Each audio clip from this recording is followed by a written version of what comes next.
Good evening and welcome to West Shore Stadium here on the campus of Cedar Cliff High School for High School Sports Live TV on ABC 27. The game of the week tonight brought to you by the Pennsylvania Housing Finance Agency. I'm Gary Sutton. Alongside of me are Jerome Presley and Archie Smith Jr., and we've got a great one for you here tonight. It's Cedar Cliff, 6-0, first place in the Keystone Division, going up tonight against Bishop McDevitt, coming off a tough loss last week, their first loss of the season to Susquehanna Township, and they come in with a record of 5-1 right behind. They're battling out for first place tonight, state ranking, and a whole lot of other things on the line here this evening. And started out, first of all, with Bishop McDevitt tonight, coming off a loss last week, one that no one expected probably, maybe except Susquehanna Township. And what kind of team we looking at here tonight coming back in, Jerome? Well, it'll be interesting what kind of team you're going to get. I mean, Susquehanna's you have a Bishop McDevitt team that's coming off a loss. Today, they're going to come in with a lot of energy, a lot of passion, and a lot of emotion. The key to passion and emotion is making sure you're still keeping that game face on. You're still doing the things you need to do in the game and not making big mistakes. They have to be able to do that today. Archie Smith, you had a chance to be down in the field here while they were down practicing. You said these guys are really dead-eyed tonight. They're real quiet, and they're going about their business. Bishop McDevitt. The focus that's going on tonight, man, is what you really want, and you're looking at a mid-season game right now. You know, this is late on in the season. I mean, these guys are really focused. They're not talking. They're not saying anything. They're just focusing on their job, and it should be a real good one tonight, guys. When you talk about Cedar Cliff, here's a team that gave up 32 points 2 straight weeks in a row. Most teams would be going back and saying, what's our defense doing? The least they won by was 13 points in those games. This team can run it up in a hurry. They're averaging 47 points a game, giving up 22, but they know how to score. And it starts with a young man named Mr. Demi.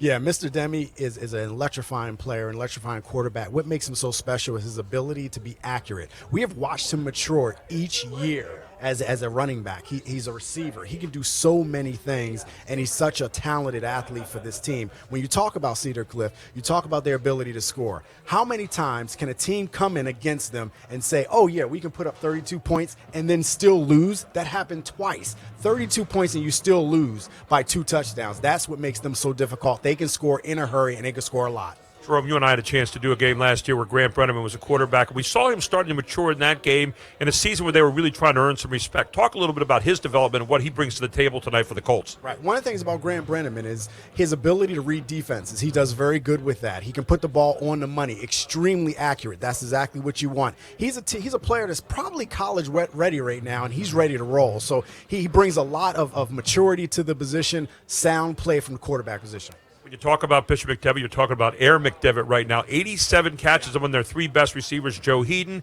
You've got a guy named Kobe White, who's the best out there right now. And Kyrie Cowley and Tavon Bowers knows how to put it on the spot. 87 receptions between the 3 of them. Yes, I mean, you're talking about Bowers being able to get it downfield. So those at home, really keep an eye on how often McDevitt takes shots downfield. Kobe White is electrifying, over 18 yards per reception. He gets downfield in a hurry. You got to get him on the line. You got to jam him, and you better have some safety help behind him. Speaking of receptions, we got a Maryland-bound kid named Mr. Vitti catching out there for Cedar Cliff tonight. He's heading off to Maryland. We saw him last year. This guy's got sticky hands. Exactly. Vitti does not want to be upstaged by Kobe White. He wants to do his thing as well. He's going to the University of Maryland, so you know he's a Division I prospect. He wants to get downfield, keep an eye on his hands. He can catch the ball very well. One of the places we'll be looking tonight, Archie, is in the trenches with these two teams. They got some big bodies in there, and offensive lines are going to come to play really big time in this game. I mean, I was down on the field with those guys, man. Those offensive linemen and defensive linemen for these guys, man, is huge. I mean, they are some big kids. And as we all know, the receivers, the quarterback, the running backs, we can't do nothing if we can't get any protection or any dominance from our offensive line. And as a defensive back, we can't really do too much if we don't have a good pressure from our defensive line, or we'll be covering all day. It's going to be interesting tonight to see the two defenses. You look at Bishop McDevitt only giving up 15.5 points a game. On the other side, you have Cedar Cliff at 22. And so that may be a deciding factor in this game, too, although Bishop McDevitt is going to get tested hard back there. But so is Cedar Cliff with the arm of Bowers. Yeah, both defenses are going to be pressed. Both will be pressed in different ways. The key is going to be tackle, sound defense. Tackle, tackle, tackle. When you get close enough to a person, you have to put them down. Sometimes players want that big hit, and they don't wrap. So you got to tackle these guys. They're very strong. They're very hard to bring down. You look at Jalen Demi. He's listed at 5'9". He's listed at about 195 pounds. He looks like he's over 225, and he's strapped. He's a hard guy to bring down. We got some Division I guys out here tonight. You got Kobe White heading off to Boston College. You got Vitti heading off to Maryland. You got some other players there, too, who are getting some big credentials. Yeah, Joe Heaton, he's going to Old Dominion, and he's a defensive back that's going to be real sound. It's going to be a great night here. We're looking forward to a wonderful game. Archie's going to be down on the sidelines. Jerome's right here in the booth, and you're going to be edge of your seats all night long here as it's Bishop McDevitt and Cedar Cliff hooking up here at West Shore Stadium, and you're going to watch it only here on High School Sports Live TV on ABC 27.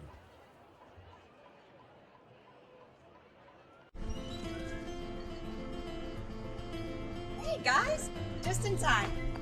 When Julie wanted to provide some stability for her 2 boys, she reached out to the Pennsylvania Housing Finance Agency for her home loan. We're proud we could help Julie and her family. If you're looking for an affordable home loan or refinancing option, give us a call. We offer down payment and closing cost assistance too. Call us weekdays 8 a.m. to 5 p.m. or check our website. We're the Pennsylvania Housing Finance Agency. We help homeownership dreams come true.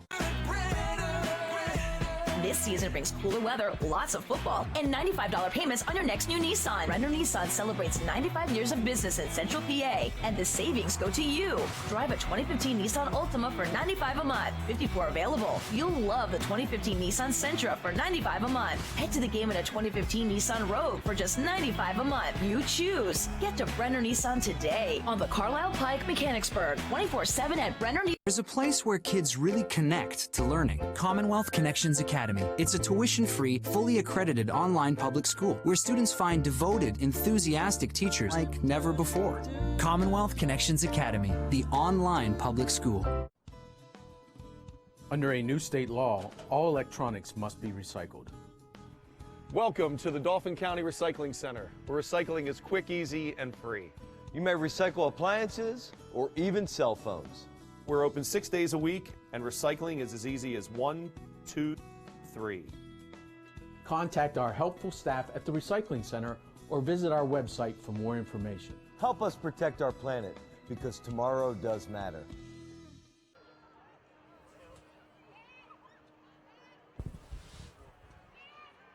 Welcome back to West Shore Stadium here at Cedar Cliff. The Colts going up against the Crusaders tonight at Bishop McDevitt on High School Sports Live TV here on ABC 27.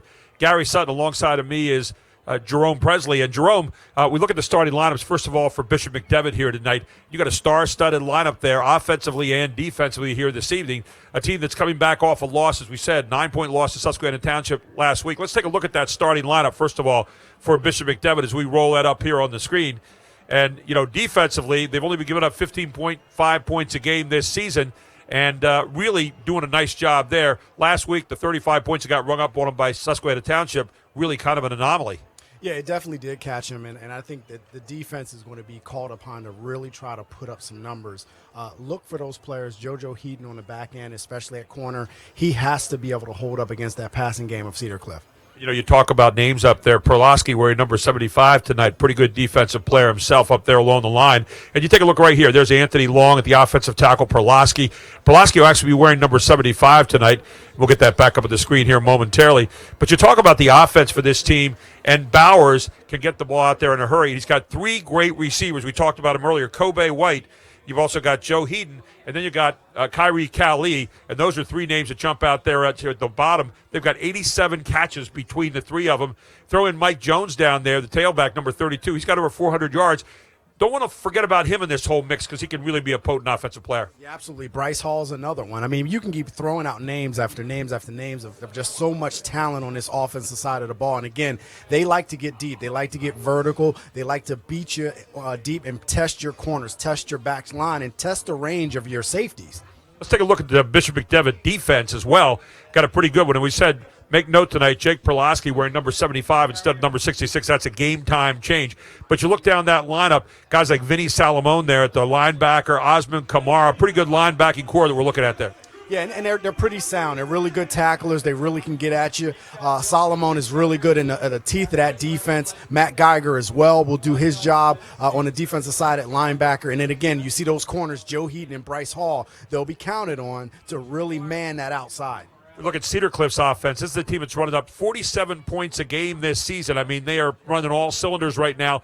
And you look at that line, the line right there Bourne and Walker, Musselman, Levitsky, and Lazaration are an outstanding line. Throw in Charles Giazza, a great tight end for them. And then Cole Whalen, the fullback. He's a guy we'll also be looking at a linebacker on the other side. He's an outstanding player. Mike Vitti, averaging 18.1 yards a catch. He can really get it done.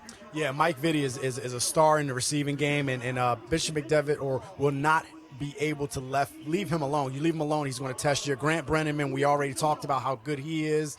Tristan McDonald, another one. So, again, you have another star-studded offense on the other side from Bishop McDevitt. And defensively, let's take a look at Cedar Cliff. They're a team that's given up 22 points a game, but they're a team also that outpossessions you every game. And you look down that lineup again, Manny De Los Santos, the defensive end, an outstanding player, could make some noise out there tonight.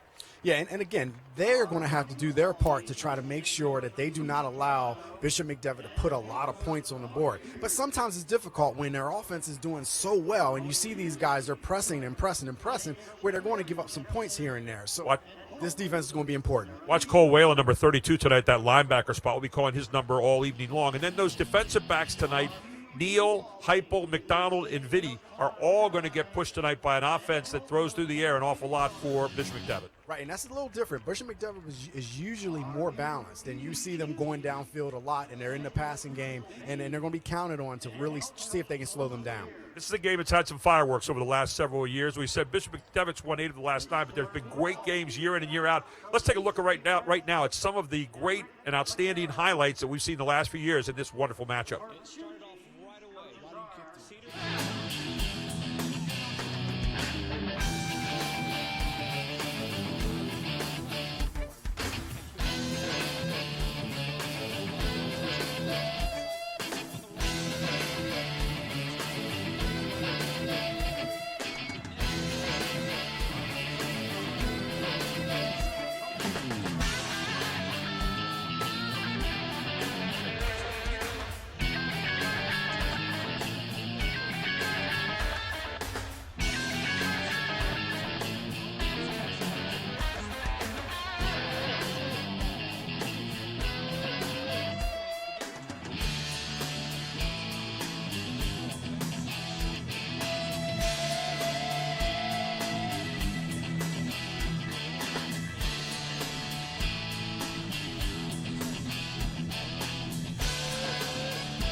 And there you see it. If you like a lot of scoring the last few years and you like Cedar Cliff and Bishop McDevitt, they can put it on the board in a hurry. And a lot of people remember the game 2 years ago, 49-47, that Cedar Cliff won over Bishop McDevitt. It was probably one of the best offensive games you'd ever want to see, right, Jerome? Yeah, it definitely was. It was fireworks in that game. And it was a surprise a little bit for how good Cedar Cliff was with keeping up with McDevitt. And then they counterpunched, and then they punched, and it went back and forth, back and forth. And before long, when the clock struck 0, Cedar Cliff won that game. And two high-powered offenses coming in here again tonight. Cedar Cliff averaging 47 points a game. Bishop McDevitt averaging 39.5. We could see another big fireworks display here in a few moments.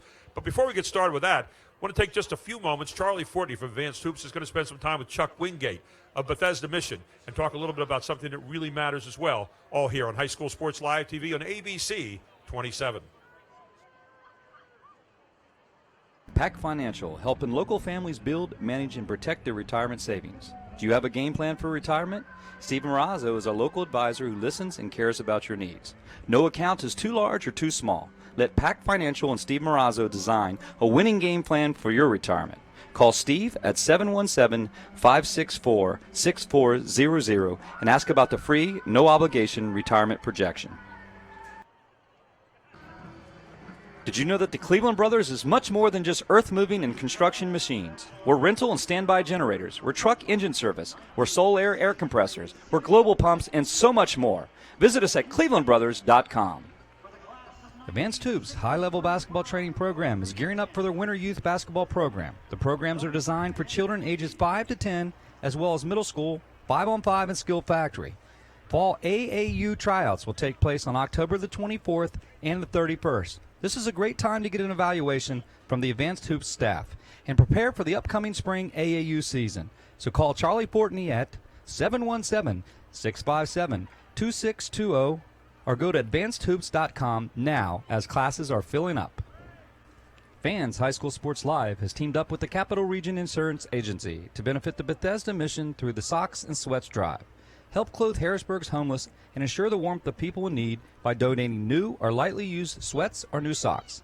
For a list of collection locations, visit hsslivetv.com or criainc.com.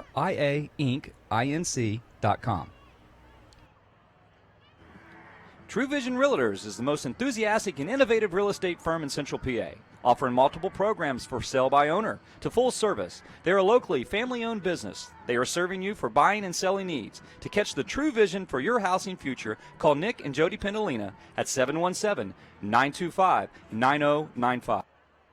On October 17th at the Hershey Theater, area families are in for a magical night, as the really big show is featuring rising country star Jessica Lynn, famous impressionist Christina Bianco, performance painter David Garabati from America's Got Talent, and special appearances from the Redland Little League, the United States Championship team, the WNBA's Maggie Lucas, former Harlan Globetrotter A-Train and Belinda, and much, much more. The really big show is a special benefit for big brothers, big sisters of the Capital Region.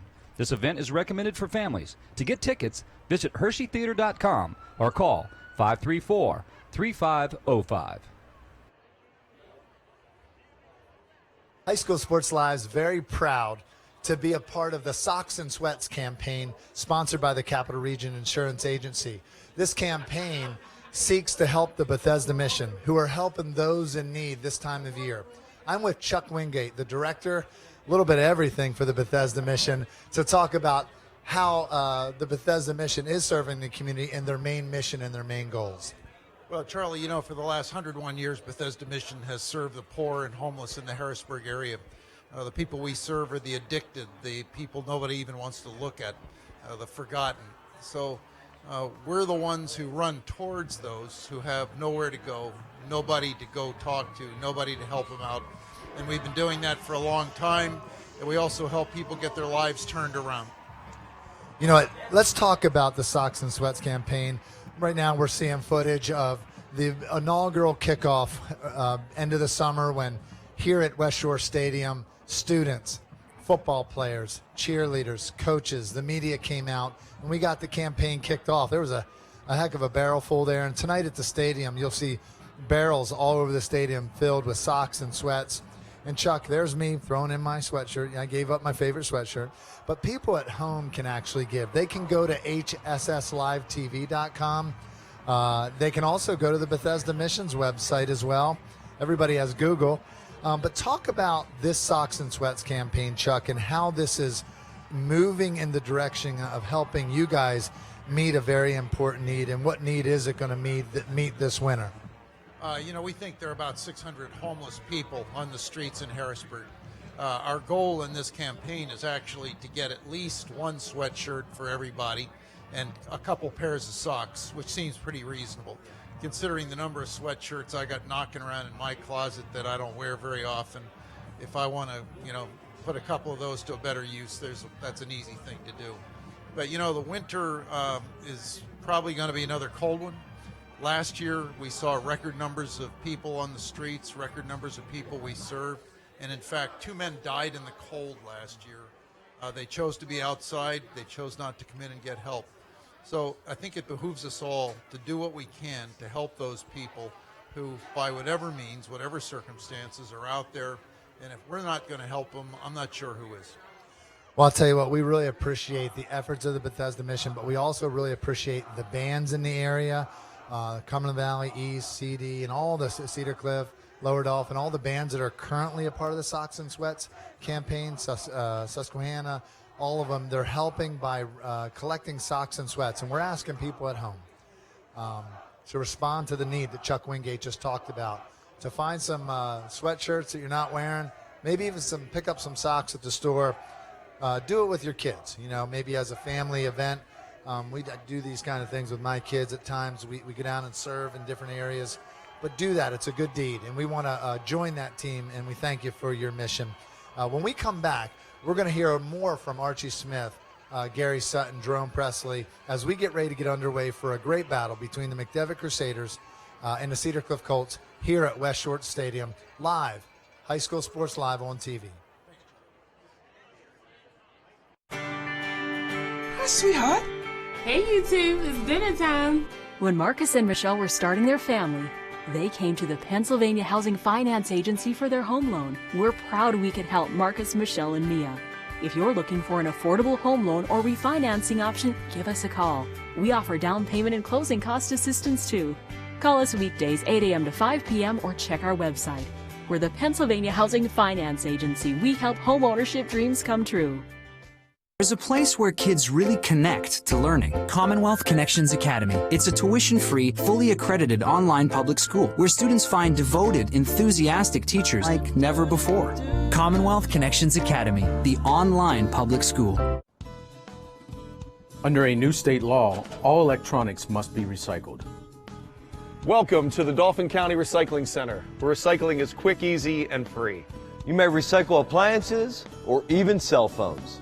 We're open 6 days a week, and recycling is as easy as 1, 2, 3. Contact our helpful staff at the Recycling Center or visit our website for more information. Help us protect our planet, because tomorrow does matter. How about we cut some fat from the system? How about we lose the hot air and secondhand smoke? Let's give everyone a great choice of doctors and remember we're our own primary care providers. Let's build better plans and pick up some better habits along the way. It's time to be the change we want to see in healthcare and the change we want to see in ourselves. Let's do it all for health. Highmark, Blue Shield. On October 17th at the Hershey Theater, area families are in for a magical night as the really big show is featuring rising country star Jessica Lynn, famous impressionist Christina Bianco, performance painter David Garibaldi from America's Got Talent, and special appearances from the Redland Little League, the United States Championship team, the WNBA's Maggie Lucas, former Harlan Globetrotter A-Train and Belinda, and much, much more. The really big show is a special benefit for big brothers, big sisters of the Capital Region. This event is recommended for families. To get tickets, visit HersheyTheater.com or call 534-3505. Advanced Hoops high-level basketball training program is gearing up for their winter youth basketball program. The programs are designed for children ages 5 to 10, as well as middle school, 5-on-5, and skill factory. Fall AAU tryouts will take place on October the 24th and the 31st. This is a great time to get an evaluation from the Advanced Hoops staff and prepare for the upcoming spring AAU season. So call Charlie Portney at 717-657-2620 or go to advancedhoops.com now as classes are filling up. Fans High School Sports Live has teamed up with the Capital Region Insurance Agency to benefit the Bethesda mission through the Socks and Sweats Drive. Help clothe Harrisburg's homeless and ensure the warmth of people in need by donating new or lightly used sweats or new socks. For a list of collection locations, visit hsslivetv.com or criainc.com. Pac Financial, helping local families build, manage, and protect their retirement savings. Do you have a game plan for retirement? Stephen Marazzo is a local advisor who listens and cares about your needs. No account is too large or too small. Let Pac Financial and Steve Marazzo design a winning game plan for your retirement. Call Steve at 717-564-6400 and ask about the free, no-obligation retirement projection. Welcome back to West Shore Stadium here. It's the Crusaders of Bishop McDevitt going up against the Colts of Cedar Cliff High School here tonight. And it is for first place in the Keystone Division, and they're getting ready right now to present the colors and to get the national anthem played here. And this is always a stirring moment. You just said the quietness here, Jerome Presley, as they get ready to come out in the field here, and we're going to hear the national anthem in just a moment.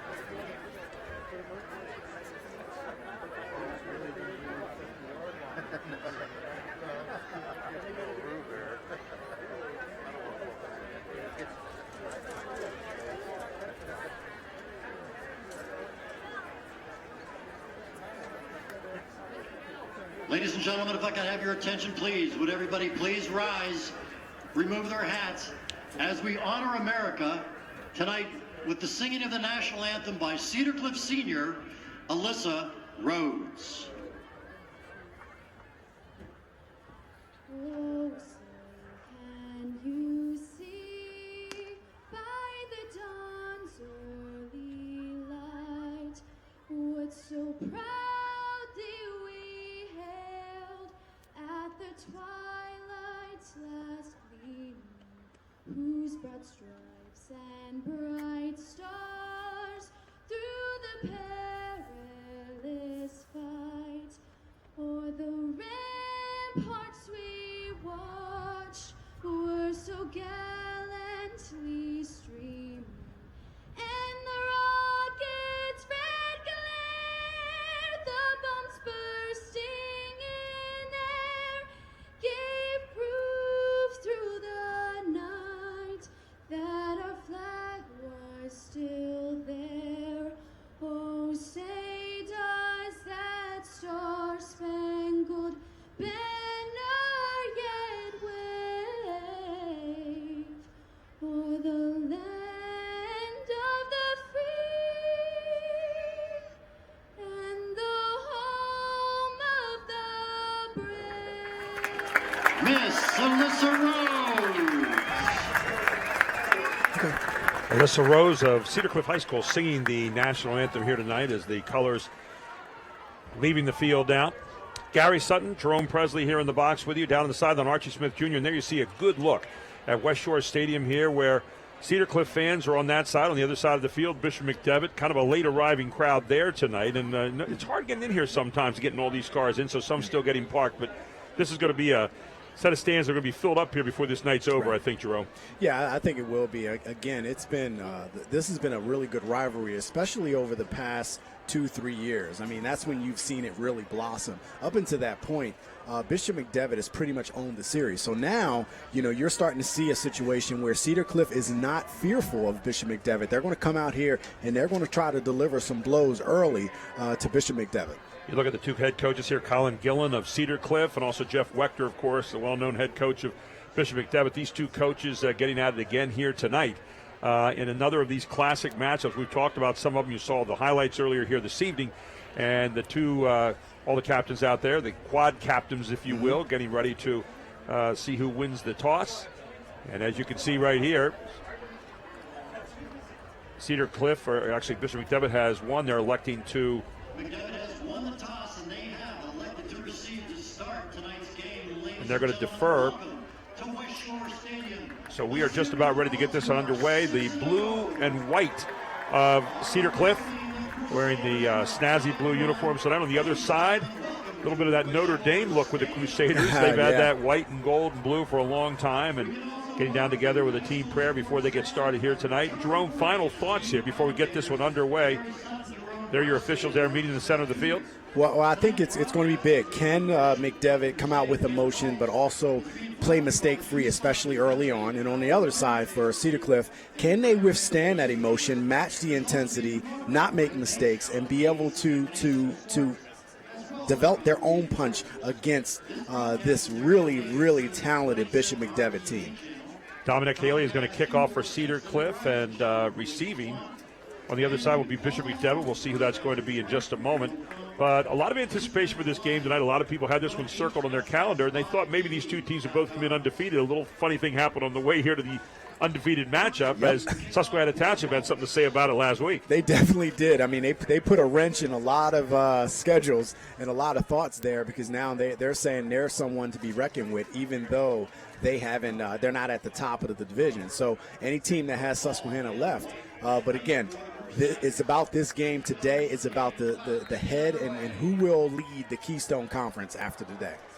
Kobe White back there on the right-hand side to receive.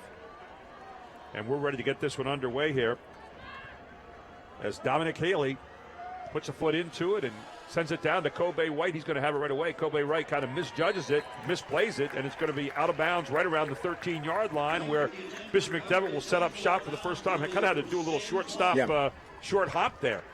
Yeah, a really good kick, and I think sometimes what you want to do is when you have a player like Kobe White, who is very, very electrifying in the return game, you don't want him to return it. You try to make it so that the sideline can be your friend as a kicker, and now you get the ball, or they get the ball at the 15-yard line, or actually it's more like the 12-yard line. So really a good defensive field position for Cedar Cliff. Officially on the board, they have it spotted at the 13. Again, our broadcast night being brought to you by Pennsylvania High School.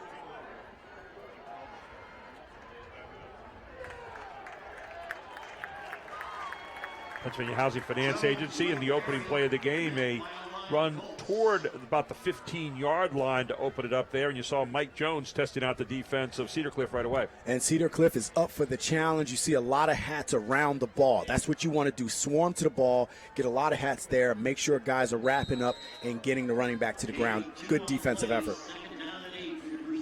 A second down.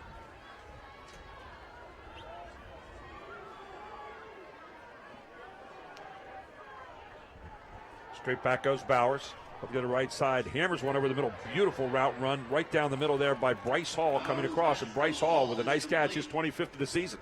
And again, Bowers, you see the feet, perfect feet, delivers a strike.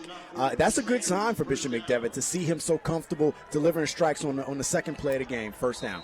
Nice little play of running down that time and then just snapping right to the middle underneath the defense, getting the easy pitch and catch. First down and 10. Ball out to the 27-yard line now for Bishop McDevitt. Just underway here in the first quarter. Big Keystone Division battle here tonight in the mid-pen for first place. Bowers looks to the outside. High pass this time. Good coverage on the play out there. I just saw Trey Neal covering well on the outside for Cedar Cliff. And that's what Trey Neal, he comes up, closes on the play very well, and makes us, even though it was a high ball, you still want to make that hit and let the receiver know I'm going to be here all day long. It'll be second down now and 10 yards to go for the Crusaders. They spread two receivers far side and one near side. Handoff inside, nice slashing move right over the middle from Mike Jones.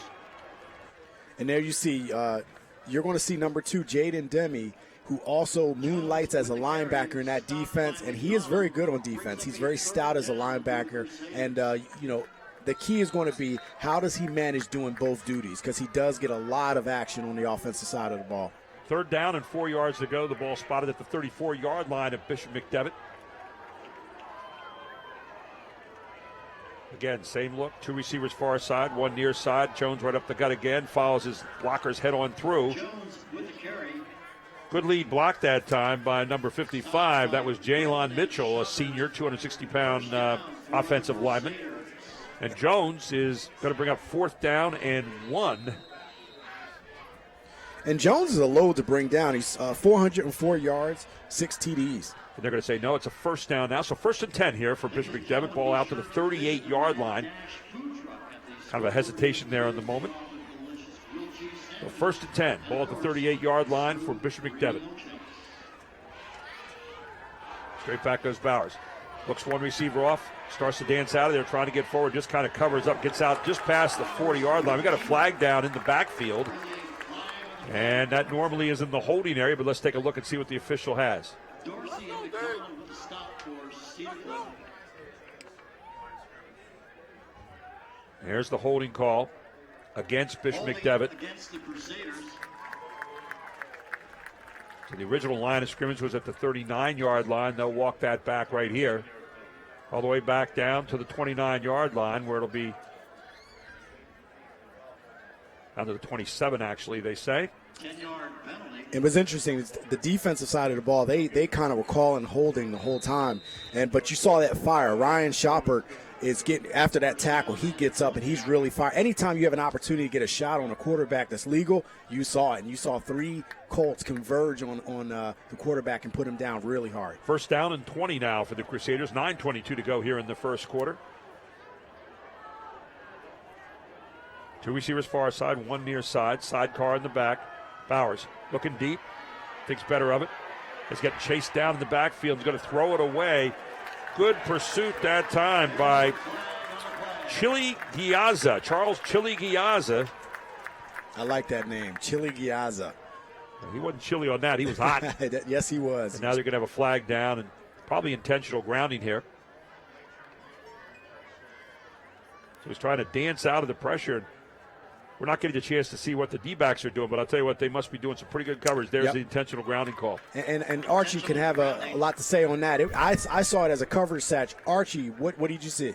Well, guys, they're making Mr. White have to work out there. These guys are actually dropping a linebacker up under him and keeping the defensive back over top. But Mr. Bowers had came out that play, and they brought in their bag up. Looked like Bowers was stepping up into the pocket very nicely, and all of a sudden everything was kind of shut down out there. And we saw some pretty good coverage from Cedar Cliff. Mm-hmm. So the ball all the way back down now inside the 10-yard line at the 9. It is second down and 40 yards to go. What are you calling that one there? I mean, there is no 2nd and 40 call that you dial up. I mean, sometimes teams will go to a screen or a draw just to see if they can get more room to punt. The call is be safe.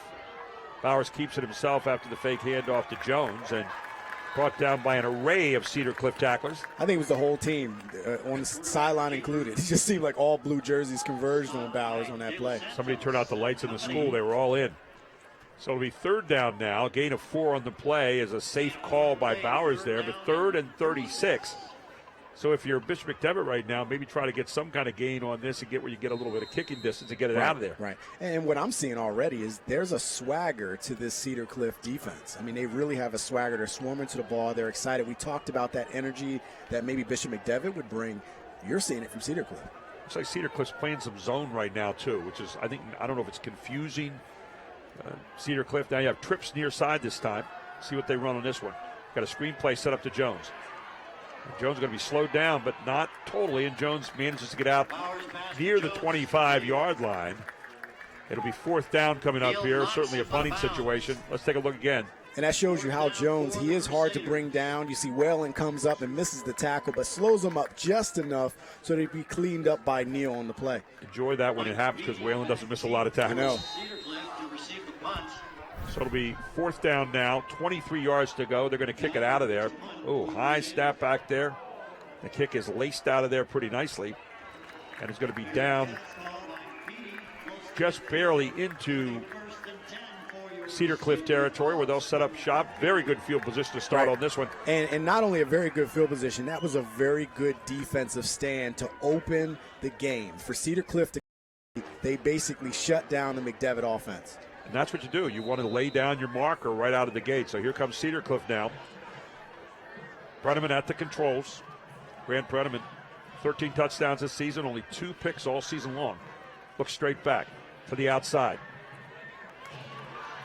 Has his man out in the flat, and that, of course, is Jaden Demi, and we'll be calling his number 2 a lot tonight. He not only can do it with his feet, he can also do it. He has like 12 receptions this year for 178 yards, 4 touchdowns, as well as being able to have 18 touchdowns on the other side, running the ball too. Yeah, he can definitely be a really good receiving threat out of the backfield, so McDevitt has to account for him. They spread it out. 2 receivers far side, 1 near side. Demi at the back, fake the handoff. Oh, and a blitz coming, and ball thrown down. Dangerous throw there. Good blitz that time by Bishop McDevitt. And that's what you leading see. The charge there, by the way, was Vinny Salamone, the linebacker. And look, they're all coming here. They definitely were all coming. You saw a delayed blitz almost where you saw the defensive line kind of the Red Sea parts, and instead of seeing a running back run through it, you saw a linebacker firing through it right in the quarterback's face. And that's the pressure you want. You want pressure right in the quarterback's face, which stops them from stepping up to deliver any throws. Tim Cater, the defensive end, in there as well.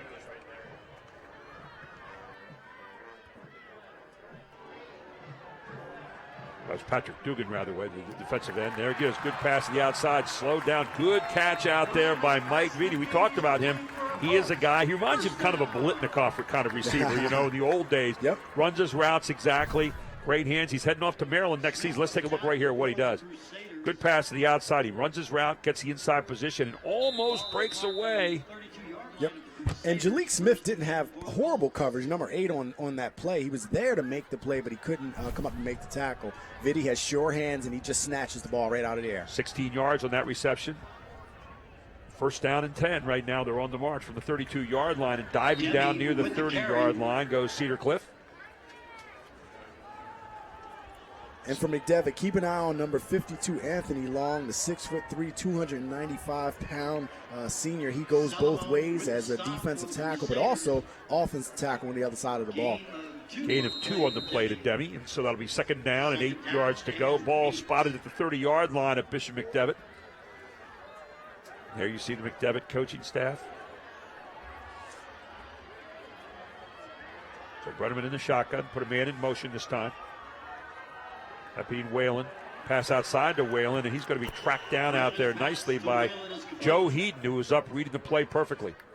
And that's the Old Dominion recruit, Joe Heaton, coming up to make the play. He's been a staple back there in that secondary, and that's what you have to do. You have to come up, make a sound play, limit the yards after the catch, and Heaton does that. I'll tell you what, take a look at the defensive line right now, Bishop McDevitt, because they are bringing some serious heat. And Archie, hey, I have a question for you, man. We're seeing this fire from one side of Cedar Cliff. What about from Bishop McDevitt? I mean, these guys out here playing sound ball, but what going on is a great game of cat and mouse. Bishop McDevitt is doing a lot of subbing at defensive back right now.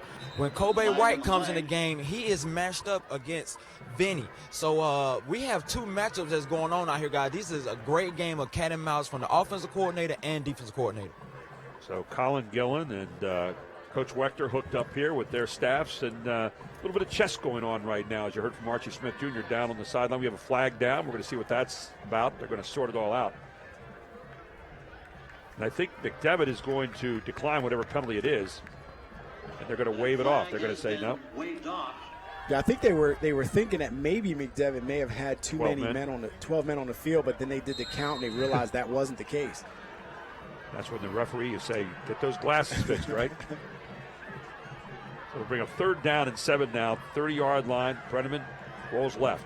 Brenneman looking to the end zone. Brenneman's got his man wide open down there inside the 15, down to about the 13-yard line, as he was able to find Ryan Shopert, who kind of just floated out of there and make that Mike Vitti again, rather. Mike Vitti, watch this, he goes left. And here's Vitti again. We said he's going to figure prominently in everything they do tonight. And there's Vitti catching the ball inside 3 defenders that time. And that was a brilliant route, brilliant throw. You can see him plant that foot in the ground before he hits that post, and he goes up and snatches the ball out of the air. Another 16-yard gain, 1st and 10 on the march of Cedar Cliff. Here they come near side. Demi trying to turn the corner.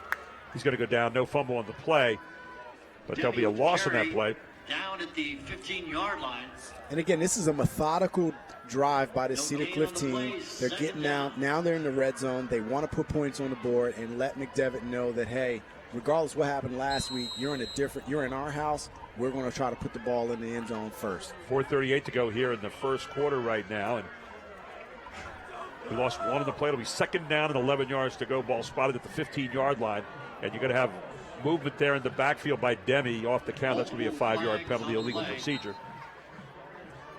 Saw Demi move just before the count, just before the snap, and they'll walk that one back. Ball start against the I know he's frustrated there.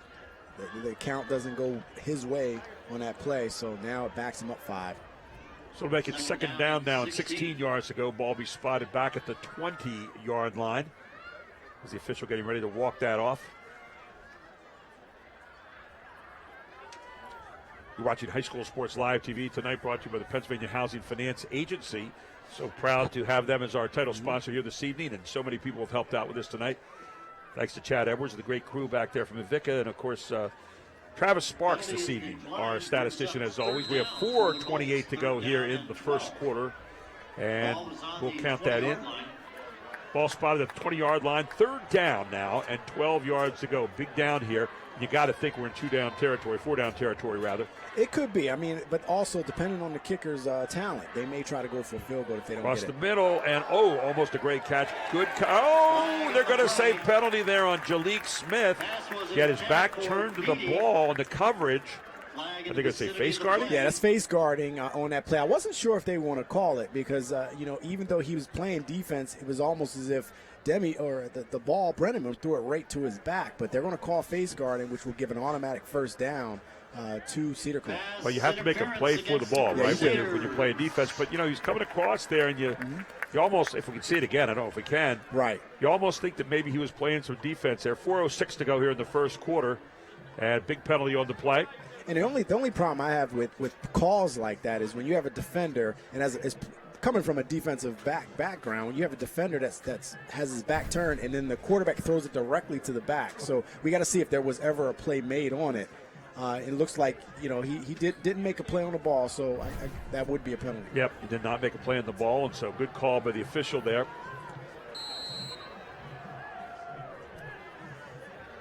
So it'll be 3rd down now and 4 yards to go. The ball resting on the 8-yard line.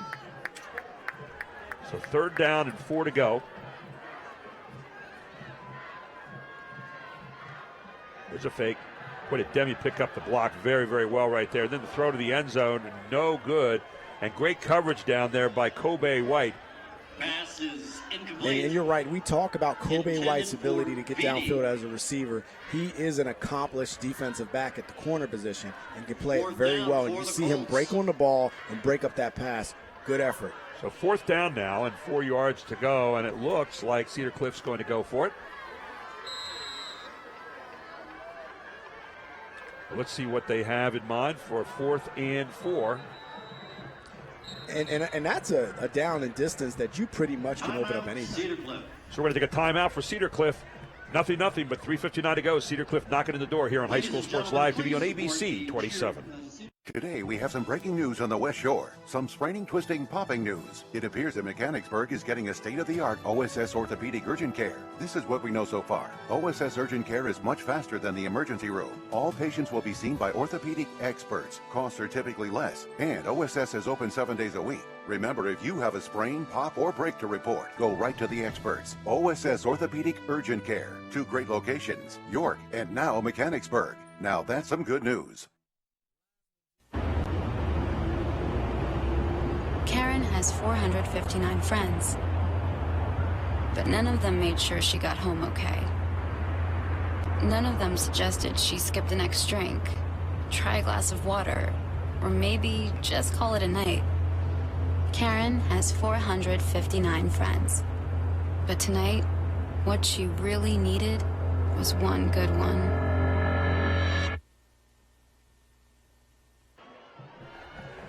Fourth down and 4 to go from the 8-yard line here. Cedar Cliff with the football. First big drive of the game for them. They are loaded up to the near side trips. One receiver far side. Brenneman's going to keep it himself, and he is smelled out on the play in a great submarine diving play. Tackled by Matt Geiger there, and Bishop McDevitt turns away Cedar Cliff in the opening series. Let's go down to Archie Smith Jr. on the sideline. And Archie, a great bit of defense that time. They bent, but they did not break, did Bishop McDevitt? I mean, I love the call from Cedar Cliff right now, man. This is a home game, man. We're down 8-9 in this series right now, so we want to come out and try to make a statement. But that was a great statement from Bishop McDevitt, being with their backs against the wall, coming out playing great sound defense. Bishop McDevitt last time, the worst defense against them was the penalty. So this time they're going to see what happens. But both teams withstand the opening offensive thrust. 3:53 to go here in quarter number 1. Bishop McDevitt back with the football. Hand off to Michael Jones, near side. Michael Jones dances across the 15 out near the 18-yard line. Good run on opening down. And Michael Jones is a low 6 foot, 215 pounds. He's only a sophomore, so you figure how much more growth as a player and getting himself ready fitness-wise that he can be as he goes through the years. And, of course, setting up the running game right now keeps that passing game Definitely honest does. out there, because now you can't afford to spread out too much here against those talented receivers. Michael Jones doing a good job here so far tonight. It'll be second down, 2 yards to go. Ball out at the 19-yard line. Straight back goes Bowers. Looking downfield. Bowers flushed. Plenty of time. Now he's going to have to dance out of there. Here's Bowers looking again. Bowers caught in the back. Now he's going to get out of there himself. Bowers out across the 20 to 25 to the 30. Bowers crossing 35 to the 40, 45, across the 50, down the sidelines, and all the way down to the 33-yard line. Bowers made something out of nothing there. How in the world did he do that? He just was able to get out of that. There's so much going on, so much. You're thinking that there's possibly a sack happening, and he's able to get out of this. A Houdini routine to get out Watch of this. Watch this, 47-yard run, but it didn't look like that right here. It was almost as if the Cedar Cliff defense stopped, and that gave Bowers the opportunity to survey the field and find a seam, and then he gets outside. Give credit to Anthony Long, the offensive lineman, who did a great job of blocking right there and breaking Bowers loose with the ball down the 34-yard line of Cedar Cliff, and on the move right now is Bishop McDevitt.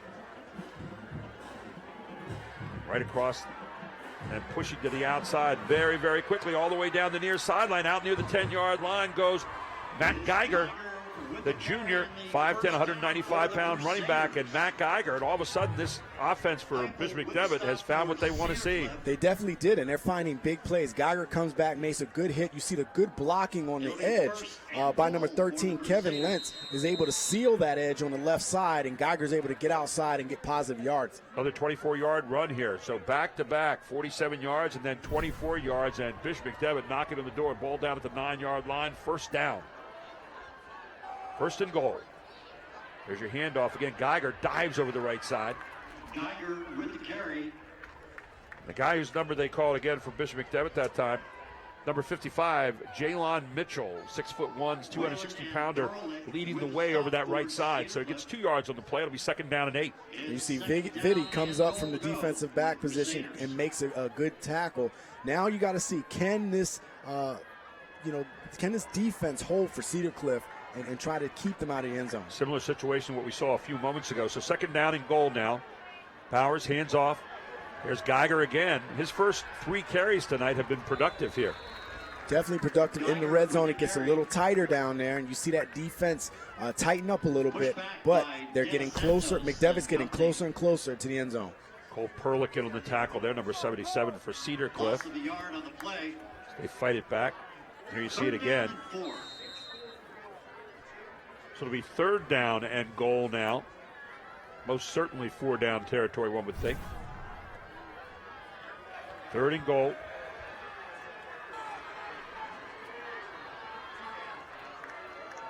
Let's see what Bowers has in mind. Straight back this time, looks for the pass outside. Great run by Kobe White. Thrown a little bit behind him, and he dropped it. You won't see that very often either. You don't see it often. He was wide open. That was a touchdown. That was 6. But again, the pass was a little inside when he's going out, so he had to adjust his body. But if it hits you anywhere in the catch radius, you have to pull that in. The happiest guy in the stadium right now is number 3, Trey Neal, the defensive back, because he was beaten badly on it. He knew it. Yeah, that's a hard hard play to cover. You have the offensive player knows where he's going, defense doesn't. It's a real quick out. Kobe White, brilliant pattern, and he blows the reception, so now it brings up a fourth down. Same thing that we saw on the other side. Don't be surprised maybe to see a run here, too. Straight back. There you go. Deep route, and what a catch. Touchdown as the ball was thrown high to Kyrie Callie, and Callie with his 5th touchdown catch of the year in the end zone. Beautiful pass, and Callie just went up and speared it. Right, and you play the law of averages there. He's 6'4", so he's going up and getting that ball, and you see as he catches it, the ball does not move. So he gets it, hand in the face, body's getting hit by different people. He keeps the ball all the way down, completes the reception, touchdown, Bishop McDevitt. How about Tavon Bowers with just a perfect throw there? I mean, you couldn't have thrown that any better as Alex Marsico is in to try the extra point. Check that. Not Marsico. Rather, it's going to be John Fonner in to connect on the extra point here. If he can, ball's down. Kick is up. Kick is good. 7-0, 1:06 to go in the first quarter. Bishop McDevitt leads it here on High School Sports Live TV. On ABC 27. Crusaders strike first, take a 7-0 lead.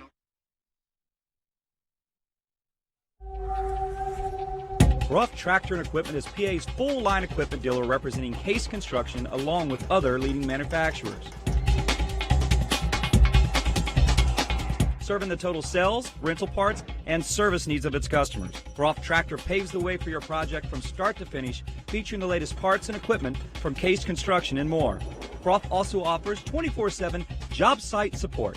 Groff Tractor is your #1 source for everything under construction. We're ready to help drive out breast cancer at Hoffman Ford. We have partnered with the Pennsylvania Breast Cancer Coalition. Through the month of October, we will be donating $25 with every vehicle we sell. Not only will you find great incentives, low interest rates, and some amazing deals. You will also be helping a great cause. Help us, help them. Find a cure. Stop by and check out our huge inventory.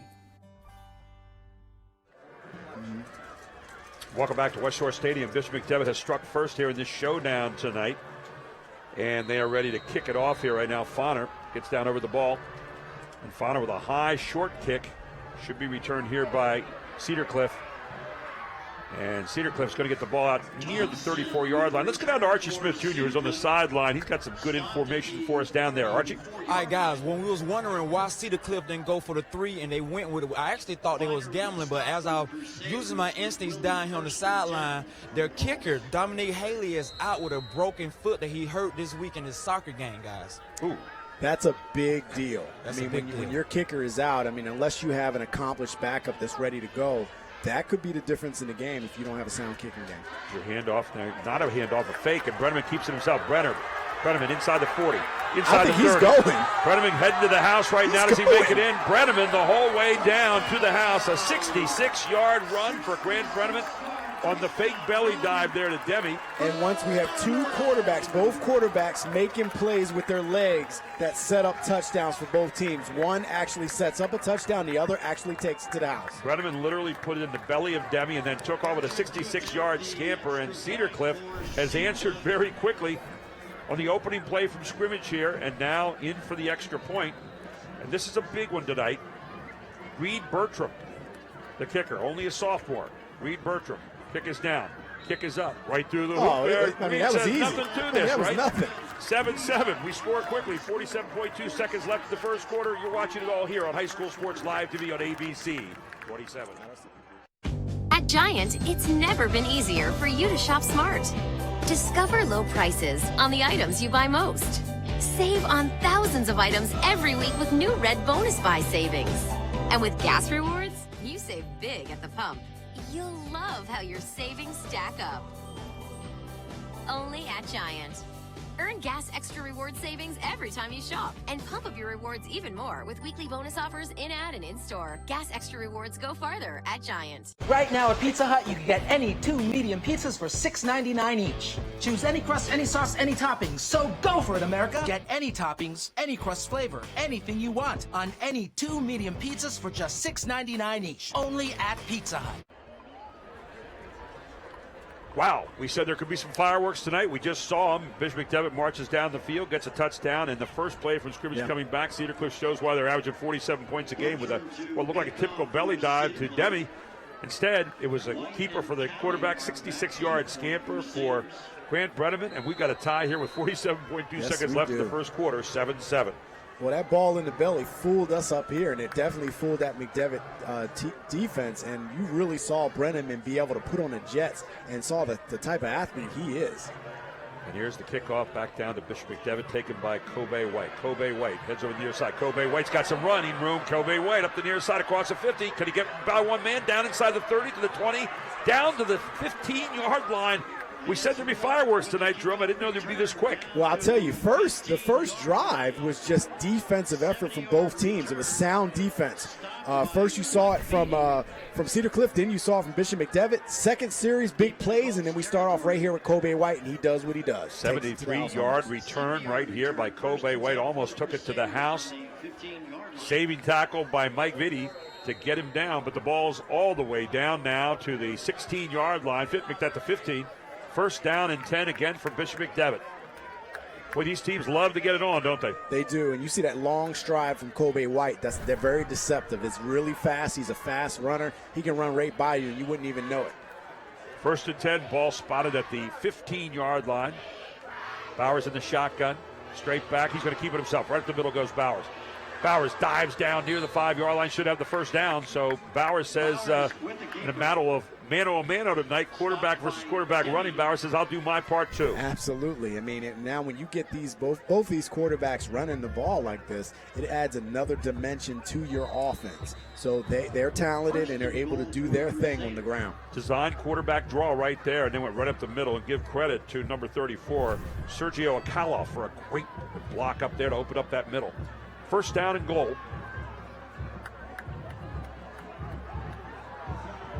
Two sidecars back there. They're going to call timeout as Bishop McDevitt.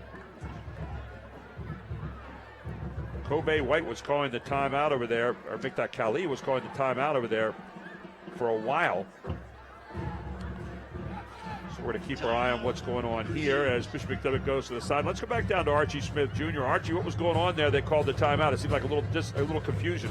Well, actually, they was looking to see did they have 12 men on the field, because Cedar Cliff, as you can see, they ran to the referee to try to tell him that, low. He broke up out of the huddle, but they tried to call a timeout instead. And I think they got it, but I think they missed one right then, guys. There you see the Colts band getting all ready to go. Some of the snazziest uniforms we've seen this year so far, right? Absolutely. Snazzy uniforms, Yeah, you got to have good uniforms regardless of what you do. Got to feel good when you're in your stuff, right? I mean, like you, man. You're looking good up here in the box. I'm trying to keep up with stop Big G over here. The pink tie tonight and the black. You got that black Hitman shirt on. Looks pretty good. I like it. 9.6 seconds to go here. First down and goal from the 5. Straight back goes Bowers. He's got his man right over the middle, but throws it just a little bit ahead that time. So it looked like he was trying to get Bryce Hall, and not quite there. And Neal is good coverage on that play. And again, we're celebrating the pink. You're seeing some of the players wearing pink today for breast cancer awareness. I know it's close to my heart because my mother had breast cancer and was able to beat it. So that was definitely a big for our family. So it's always good across the nation. You'll see different sports teams and clubs doing that. We want more and more of those happy stories too. Mm-hmm. Second down, goal, handoff, left side. Michael Jones trying to dive from the end zone. He's going to come up about 2 yards short. And that'll be the end of the first quarter. It's 7-7 at the end of one here. Cedar Cliff, Bishop McDevitt tied up on your high school sports live TV game of the week on ABC 27. How about we cut some fat from the system? How about we lose the hot air and secondhand smoke? Let's give everyone a great choice of doctors and remember we're our own primary care providers. Let's build better plans and pick up some better habits along the way. It's time to be the change we want to see in healthcare and the change we want to see in ourselves. Let's do it all for health. Highmark, Blue Shield. Karen has 459 friends, but none of them made sure she got home okay. None of them suggested she skip the next drink, try a glass of water, or maybe just call it a night. Karen has 459 friends. But tonight, what she really needed was one good one. No regrets. If only she'd parked in a garage. If only they had the chimney cleaned. If only they had Erie Insurance. Erie is seriously good insurance that treats you fairly and goes above and beyond to make you feel like your auto or home mishap never happened. At rates that'll save you as much as the other guys. So get a quote from Erie today. Because whatever your regrets in life, your insurance company shouldn't be one of them. Erie Insurance. Welcome back to High School Sports Live TV's Game of the Week here. And Bishop McDevitt once again knocking at the door. It'll be third down and 4 yards go to the end zone. Pass to the outside, and again, a pass this time right in the gut of Kobe White. Good coverage out there on the outside. Give credit to Jaden Demi, who was out there all over the play. Yeah, Demi doesn't come off the field much, and he makes plays on both sides of the ball. And I'll tell you what, he does his thing every time he's out, and you see good coverage there. So now fourth down coming up. Coach Rucker says we're going to go for it again. And this would be a huge stop for Cedar Cliff if they can pull this off against this tough McDevitt team. Beware of the draw, quarterback draw. They showed it already in this series. Fourth down and goal Straight back goes Bowers. Guns it over the middle. What a great catch. And once again, he's going to find or make that Bryce Hall this time on a slant. He was a post pattern. And Bryce Hall, great hands. I mean, that ball was gunned in there by Tavon Bowers. Let's take a look at it again. Just watch and enjoy. Well, let's look at these receivers. 6'3", Bryce Hall. Kyrie Cali is 6'4". Kobe White is 6'1". I mean, that is a college unit. When you look at the size alone, I mean, you see that's a college unit right there. So all these guys have height in the red zone, makes them excellent targets. Here's John Fonner in to try the extra point. Snap is down, kick is up, kick nicely through. And with 11:48 to go in the first half, Bishop McDevitt back out in front, 14-7 here on High School Sports Live TV on ABC 27.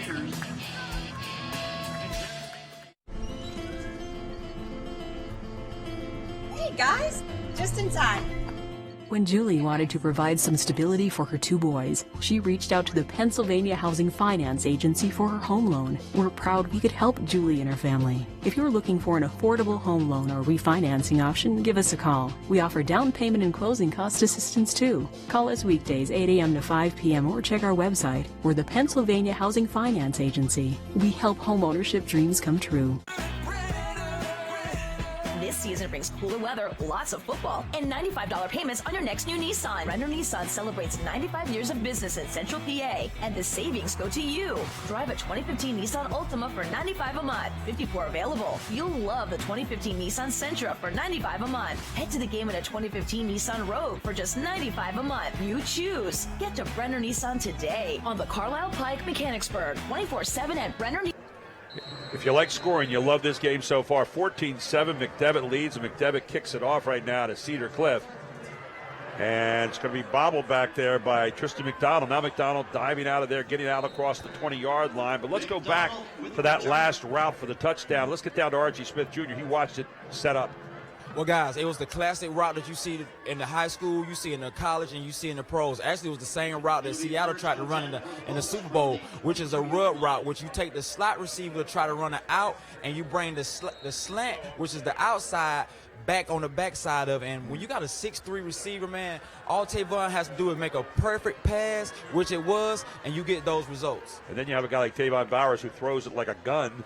And you got Bryce Hall hanging on for dear life, and you got yourself a 7-point lead. 14-7, Bishop McDevitt leads, and dancing out over the side. Here comes Demi again. Big yardage. Demi trying to get to the corner. Does. Gets the 35, back across the 40. Demi still going over the 45, out near the 50. What a run by Jaden Denny. And we've talked about how difficult it is to bring him down. You can tell he's put in the work in the offseason. And when you see a guy running through tackles like that, that's when you know he's hungry. And you can see the emotion on this kid. You see him get the ball, good vision upfield, gets north-south very quickly, and then he utilizes his ability to get to make some moves and then just breaks tackles from there. 27-yard run for Jaden Demi out to the 49-yard line where it's 1st and 10, and Cedar Cliff coming right back again. Remember that 49-47 game 2 years ago? Yes. We might be seeing the same thing happening here again.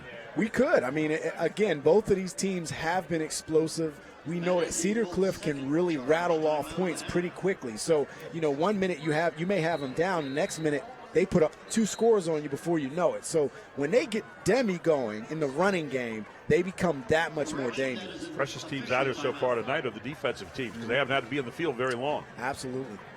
So right now, timeout in the field. Cedar Cliff has it. They're going to come back out. 1st down and 10. Ball at the 49-yard line. Bishop McDevitt leads by 7. This Keystone Glamour matchup here tonight. Beautiful evening here. Had a little bit of rain earlier, but it's settled in. Nice evening to watch football. If you like offense, you're at the right place. Definitely. Here's Bredeman. 1st and 10 from his own 49. Bredeman fakes the handoff, or no, does fake the handoff, actually gives the handoff this time. Good submarine tackle coming in by Matt Geiger.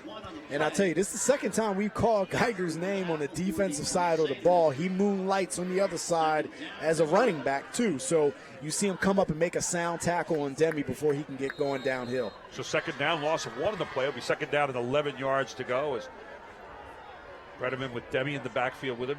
2 receivers near side, 2 receivers far side. Demi the sidecar now. Bredeman looks straight back. Pass to the outside. Good catch out there by Vitti. And Vitti has the ball across into Bishop McDevitt territory. It'll be 3rd down and 5 yards to go. It's at the 48-yard line. Make that the 46 now of Bishop McDevitt.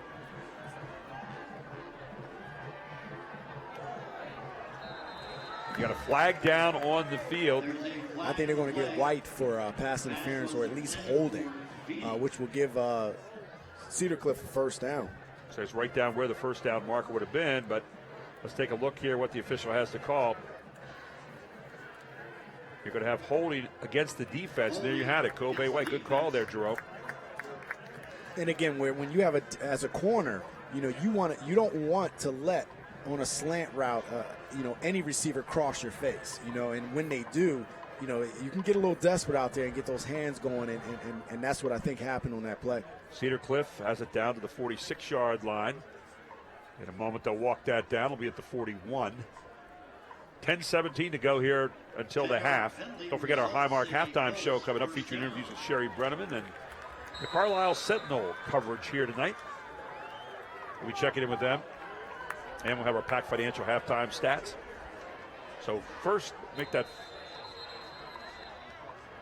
And now you're going to have illegal procedure against Cedar Cliff, so we're going to walk it back. So we have a little bit of a hanky fest going on here right now. And that's what you don't want, a lot of penalties, especially those, first of all, there's no good penalties. But when, you don't want those to add up. And before long, you're going backwards instead of forwards. You get some gain on offense. You get Bishop McDevitt to get a holding penalty or pass interference penalty. You get yards, and all of a sudden you go back 5, 1st and 15.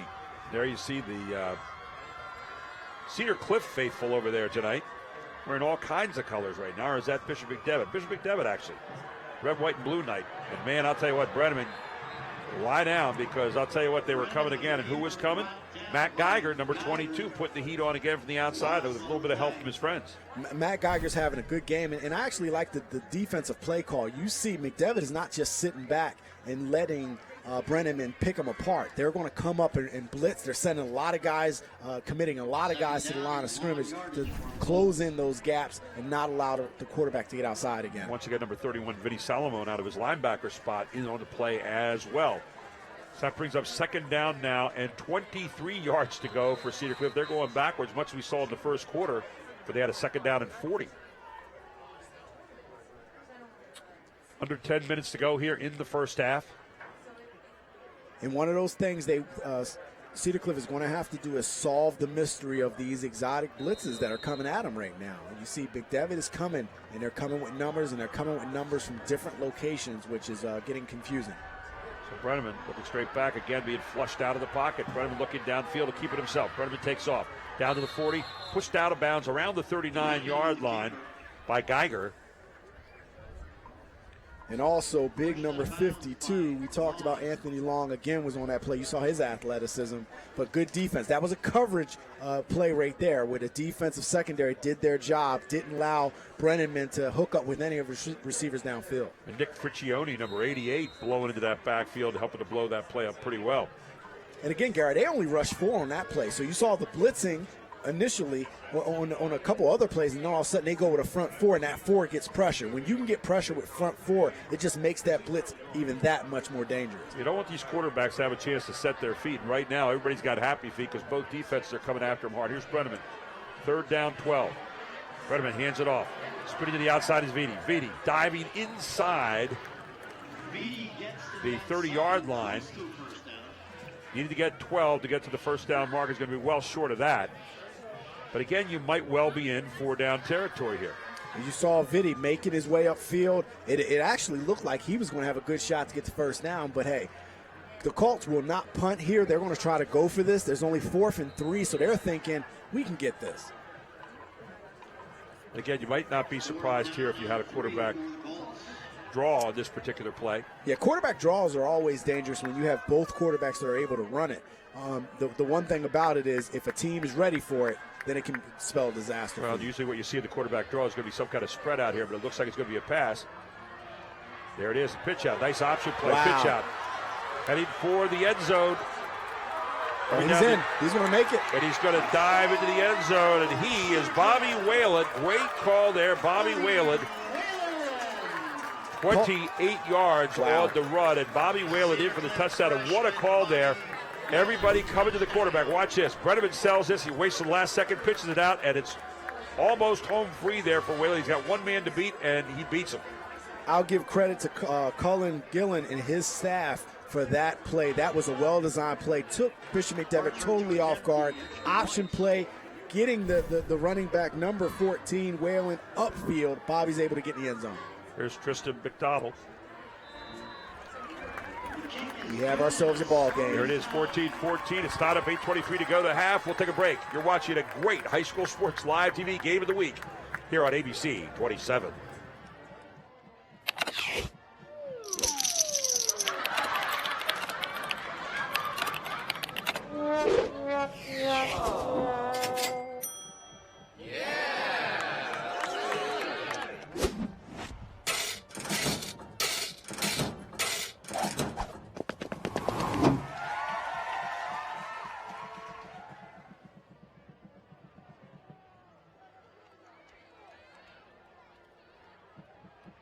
We're ready to help drive out breast cancer at Hoffman Ford. We have partnered with the Pennsylvania Breast Cancer Coalition. Through the month of October, we will be donating $25 with every vehicle we sell. Not only will you find great incentives, low interest rates, and some amazing deals.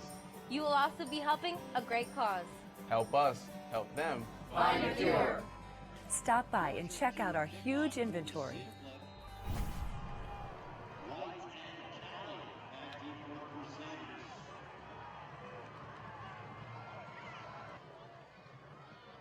.78 yards, 325 with Bobby Whalen running it in on the pitch. 28 yards for the touchdown, and every time there's a snap anymore, you can expect a bang-bang play. But this time the bang-bang play comes off the defense. And a good job of getting in on the tackle there for Cedar Cliff is the same guy just scored the touchdown. That's Bobby Whalen, number 14. And he's juiced up here on the play, and you got a good special teams play. Unfortunately, though, this is good field position because the kick wasn't great. Well, actually, it's not. It went backwards. But, again, which defense is going to step up and make a play? That's what's going to be important. There you see Whalen coming through and just submarining, getting the tackle. Ball spotted at the 27-yard line to start out, and here comes that potent Bishop McDevitt offense back out on the field. It's been an electric game so far tonight. 4 receivers out. Straight back goes Bowers. Bowers looking deep. Bowers throwing downfield deep. Looks like it's going to be picked off. And they're going to say incomplete, but good coverage down there by Chandler Heupel, who had it read the whole way. Yeah, Heupel makes a good play, and he meets the receiver at the high point and breaks it up. And you see, when the opportunity presents itself, Bishop McDevitt and Bowers will take their shot downfield, and you saw a good defensive play.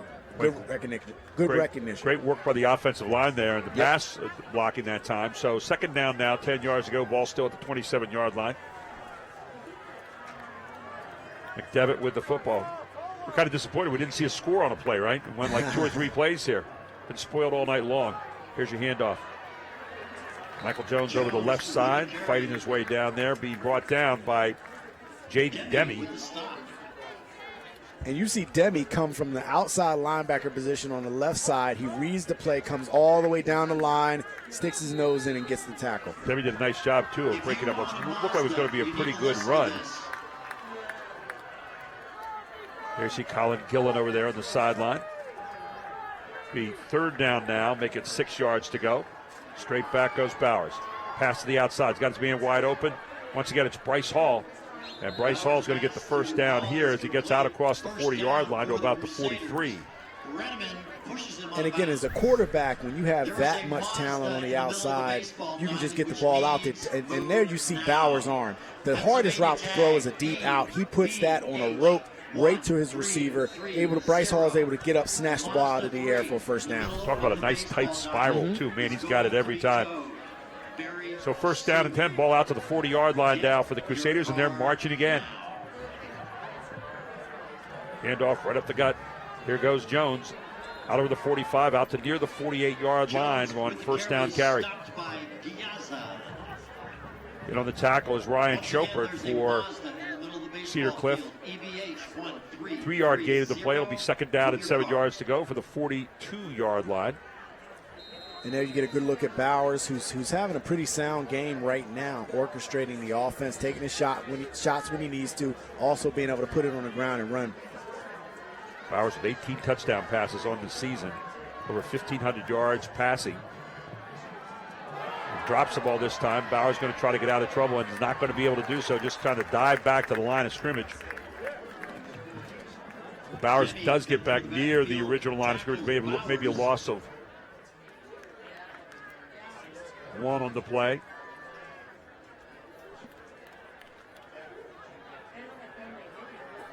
So it'll be 3rd down now and 6 yards to go. Saw Coach Jeff Wechter over there on the side with one of those stares and the arms crossed that only coaches can do. Everybody knows what it means, right? You know exactly what it means. That means I'm not pleased. So 3rd down and 6. Big set of downs right here for Cedar Cliff. And, Bowers never saw it coming. And coming in from the far side was Manny De Los Santos out of his defensive end spot, and I don't think Bowers ever even saw him. 6'2", 225, coming off the edge, and he's coming off.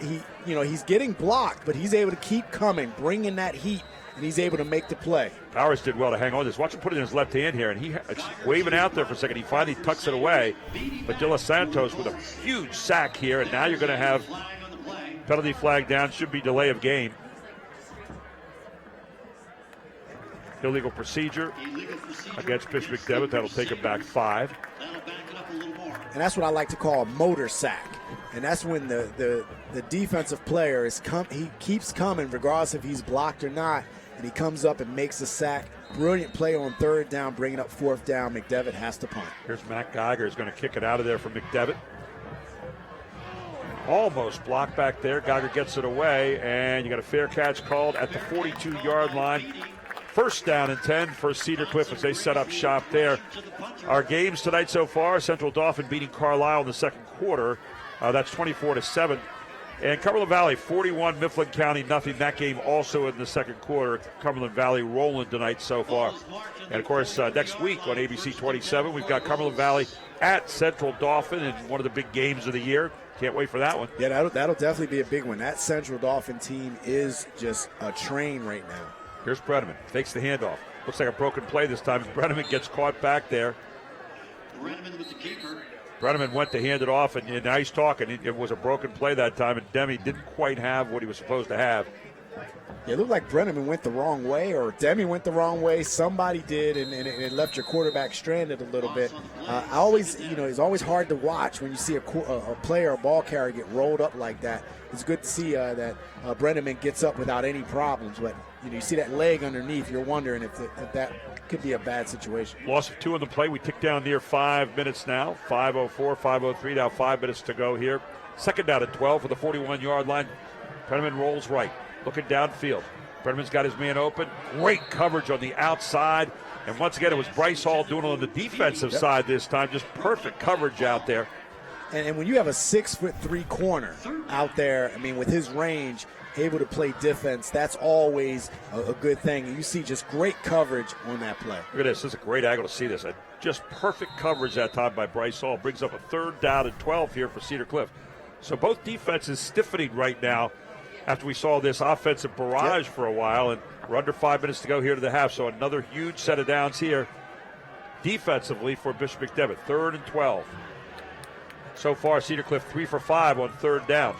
Straight back goes Brenneman.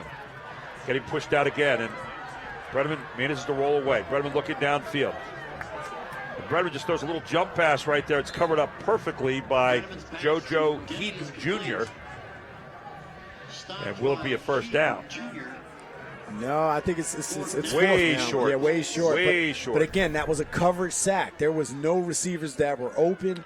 That Brenneman felt comfortable throwing the ball. Did a great job of getting away from the almost sack there by number 88. Dick Ficcioni. And he was able to get away from Ficcioni, but no one was open downfield. Good defense. So another punting situation here as both defenses have stiffened. And Tristan McDonald is going to kick it out of there. Nice punt by McDonald. Can they get it down before it gets to the end zone? And they do. Covered up there by Geiger. Make that Chris Thompson, rather. Chris Thompson down on the ball. So great punt. all the way down to the 3-yard line where it's going to be first down and 10 and under 4 minutes to play. Bishop McDevitt will get it back. And again, the defenses are stiffening. We saw defense start out very good for both teams. Then we had an offensive explosion.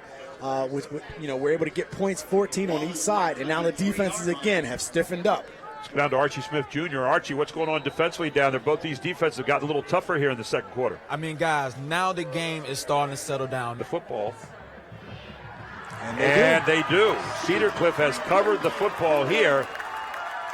The ball was loose from Bowers. He kept a relatively safe play and looked like he was all right. And I wasn't sure if the ball carrier was down or not, but you saw the big hit come up from the defender, which jars that ball loose, and we have our first turnover of the game. 3:10 to go here in the first half, and our first turnover. It would be nice to see that again, who recovered the fumble. Here it is. And you're going to see Bowers with the football. Looks like a relatively safe play. Calls it, gets a little room out there. The ball is stripped, and then the big hit is laid on by Mike Vitti, and the ball was stripped down there by Cole Whalen. We talked about that. And so Cedar Cliff with the football, 1st and 10 at the 11-yard line. And another fumble here, and Brenneman is going to dive on his own fumble. So if you're a coach, that gets you. I'm going to check that football right now and see if there's any butter on it. Mm-hmm. So we have a flag on the play.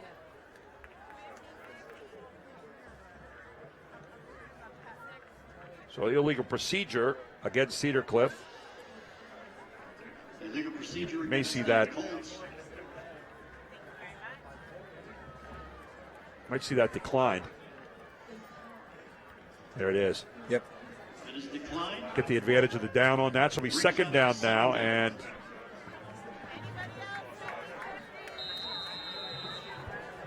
the ball will be at the 14-yard line. So a loss of 4 on that one. Second down. And 14 to go as we tick under 3 minutes to go here in the first half at Cedar Cliff with a huge break here. Can they take advantage of it? Jet sweep, near side.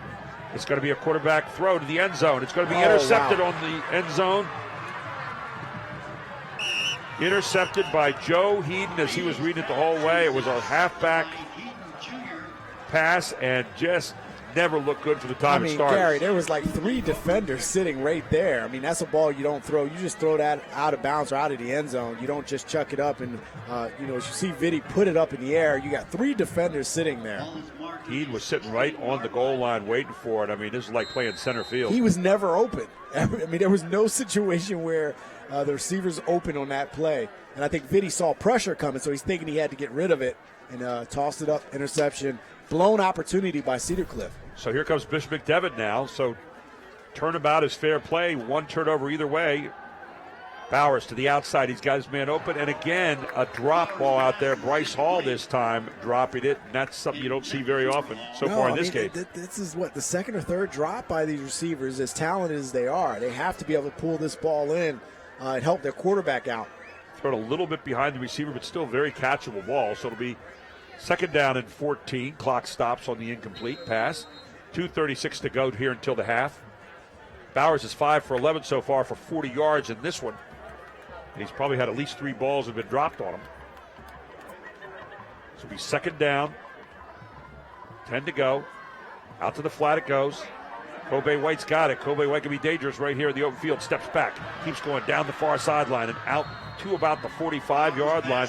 And that's what Kobe White can do. You turn what looks like an average play into a big gainer. And that's the one thing you got to defense against is getting yourself settled in and allowing Kobe White to get busy. Once he gets in the open field, he is a bear to bring down because of how fast he is and because of how he can get open, catch the ball, and get upfield. 28-yard reception there.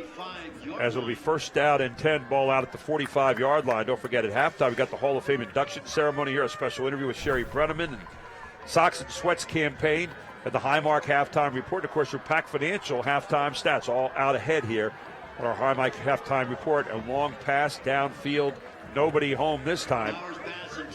As the intended receiver was Kyrie Kali, but good coverage on the play by Chandler Heupel. And Heupel has been showing his ability to cover pretty much the whole game so far. So, another shot downfield that has been very well defensed by Cedar Cliff. So it'll be second down and 10 yards to go. Ball at the 45-yard line of Bishop McDevitt.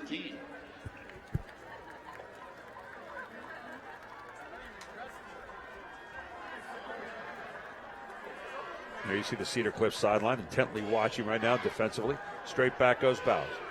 And then the screen pass.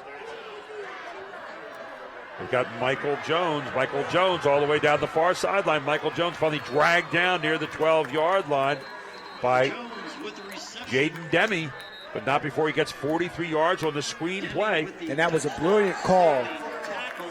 Oh, this is coming back. Personal foul. This will come back. You got the flag down, a personal foul all the way back up the field. We march. Wow. Coach Hector over there. He is very upset about that. That was a really good play call. That was the first screen of the game. It goes 43 yards, and then we have a mistake and a penalty. Coach Wechter, the official converter, said, I got it, and here's what I have. And he shook his head, and he looked at it, he said, let's go. Come on, what's going on? Take a look again. Boy, mistakes could just kill you. And there it was. You saw number 53 straight push down right there, and that was it. And then a hit out of bounds. So he had a couple choices on that particular play. I think the one that got called right here coming up. There's the hit. Yeah, I mean, I'm not sure. I mean, even with the offensive line situation, he just, you can do that. You can push a player down when you have him, if you're engaged. So I'm not sure where the penalty took place. We probably have to see that a couple of different times. You were knocking on the door, now you're pushed back down the street. You can't even see the house for the moment. To the outside it goes once again. This time caught out there by Kyrie Kali. And I'll tell you, Kali just towers over defenders. Being 6'4", 205. Become a basketball player, too, during the season. Great Bishop McDevitt teams the last couple of years.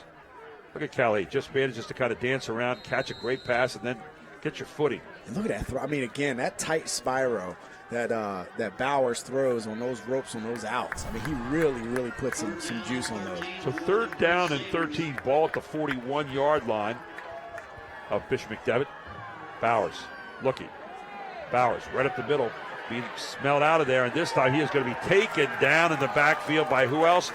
Manny De Los Santos. Once again, he's made some key defensive plays tonight. And De Los Santos, again, another motor sack by him. He's blocked. He's still going to keep coming. He keeps coming, and then he gets the sack. Good play, good effort from the defensive side of the ball. The defenses have really dominated here in the second quarter. Absolutely. Right now after an early offensive thrust. De Los Santos, just outstanding football back there from his defensive end position. So it'll be fourth down now, 19 yards to go. Ball at the 35-yard line. And again, that's a coverage sack. That's just good coverage downfield. Bowers didn't really have anywhere to go with the ball, and just good defensive effort. Let's head back down to Archie Smith Jr., who's down the sideline. You see the McDevitt people very much sitting on their hands here at the moment. They're used to seeing their offense shut down. Archie? I mean, guys, what Cedar Cliff doing right now, these guys are doing a lot of subbing. I mean, you see Brenneman coming in that corner. I mean, Biddy is going back to safety right now. So they're throwing a lot of different looks. But what McDevitt is trying to counter with that. They're throwing a lot of short passes, but they're also throwing a lot of deep passes. But this is great defense from both teams. Of course, the penalty flag was huge that time. Once again, against Bishop McDevitt. We'll check out the penalties later on because they are mounting up here in this game, and they have been key penalties in big moments. And that negated a 47-yard gain. I mean, that was a big one. So, you look at Weckner, he has to be frustrated about that whole series. Here you see a guy that's pretty happy about the whole series, Colin Gillen. They're going to kick it out of there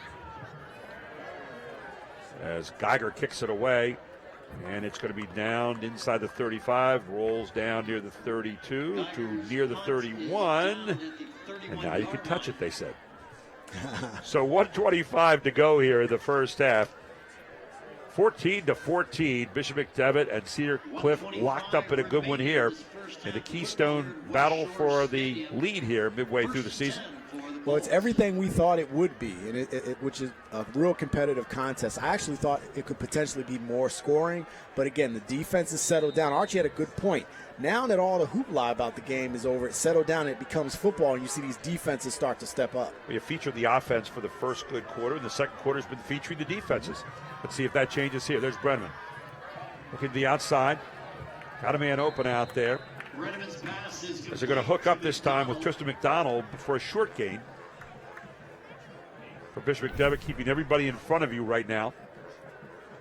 McDonald looking for a place to go. Good double team out there for Jalik Smith and also Bryce Hall.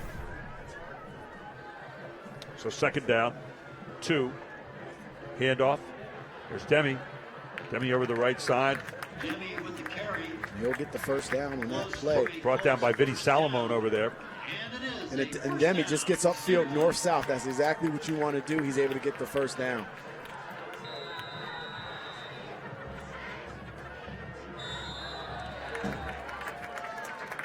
And they jumped offside, so it's going to be. Take a look here.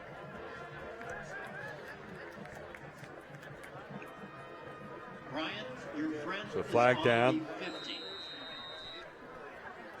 Brian, your friend Paul is looking for you at the 50-yard line. Here's a pass. Good pass. Got the man open across the side, and that's Mike Vitti. Mike Vitti again running that route, and so doing a nice little 2-minute drill here is Cedar Cliff, and they're already up to the line trying to save every second. Now the clock starts to move again. Bredeman fakes the handoff. Bredeman keeps it again. Bredeman wide open down the field and taken down very quickly there by Alex Marsico. And again, a good call, but at the same time, you're fighting against the clock now. So, you know, it's turning down. A timeout's going to be called on this play to see if they can conserve some time. It was essentially the same play they ran for the 66-yard touchdown earlier that Bredeman ran into the end zone. So this time, spelling out pretty well was Marsico, but keeping him in front of him, making the short open field tackle. I'll tell you, I'm very surprised by the speed of Brennan and his ability to get downfield. I mean, this kid, when he tucks it, he can get upfield pretty quickly. I'll tell you what, he's very good at handling the football. He's shown that so far. He fooled everybody in the house with a 66-yard running play a little while ago. Timeout on the field. Let's go down to Archie Smith Jr., who's on the sideline. Archie? Guys, what you're seeing right now are two defenses and two offenses that's going head-to-head, fight to fight, toe to toe. I mean, these guys are battling it out right now. I mean, as you can look, I mean, you see Kobe and Vidia. I mean, everywhere he goes, he's shadowing him. So Brenneman is starting to look for these other receivers. Let's see, can they step up and make a play? Here we go. Second down and 2 yards to go now for Cedar Cliff. 42.8 seconds to go here in the first half. Brenneman, 2-step drop. Now flushed out of the pocket. Brenneman throws it out ahead. He's got a man wide open down there. What a great catch. Good catch. As you saw it again, it was Bobby Whalen just taking it, eyeing it into his hands the whole way. And Bobby Whalen with a huge reception here as Cedar Cliff marching it toward the end zone. Look at this. He just throws it right out. He kind of gives a little juke with his head, and then Whalen goes in behind behind Geiger. Fakes near side, looks down, finds Whalen. What a catch by Whalen over there. That's the catch of the night so far. Now the handoff to Demi, and Demi met at the line. Breaks away from one tackle. Another one. Could he get to the corner? Demi, hard to bring down, and finally is wrestled down by Alex Marsico. He runs with purpose. 20 seconds now to go here. Now under 18. Up to the line. You might see a spike right here. There it is. Brenneman spikes it. Buys himself a little bit of time here. Well, I'll tell you, one of the things that Archie did bring up, which is very interesting, you see Mike Vitti on the outside. Bishop McDevitt has countered and said, we are going to put Kobe White on him, probably our best athlete on the team, which they have a lot of them.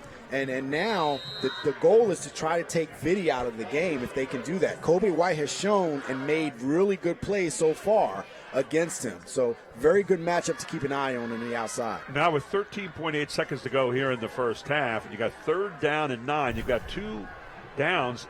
You really have to start to think about putting one toward the end zone here. It's pretty much almost put it in the end zone, but across the middle they go. And again, another pass that was not handled that time.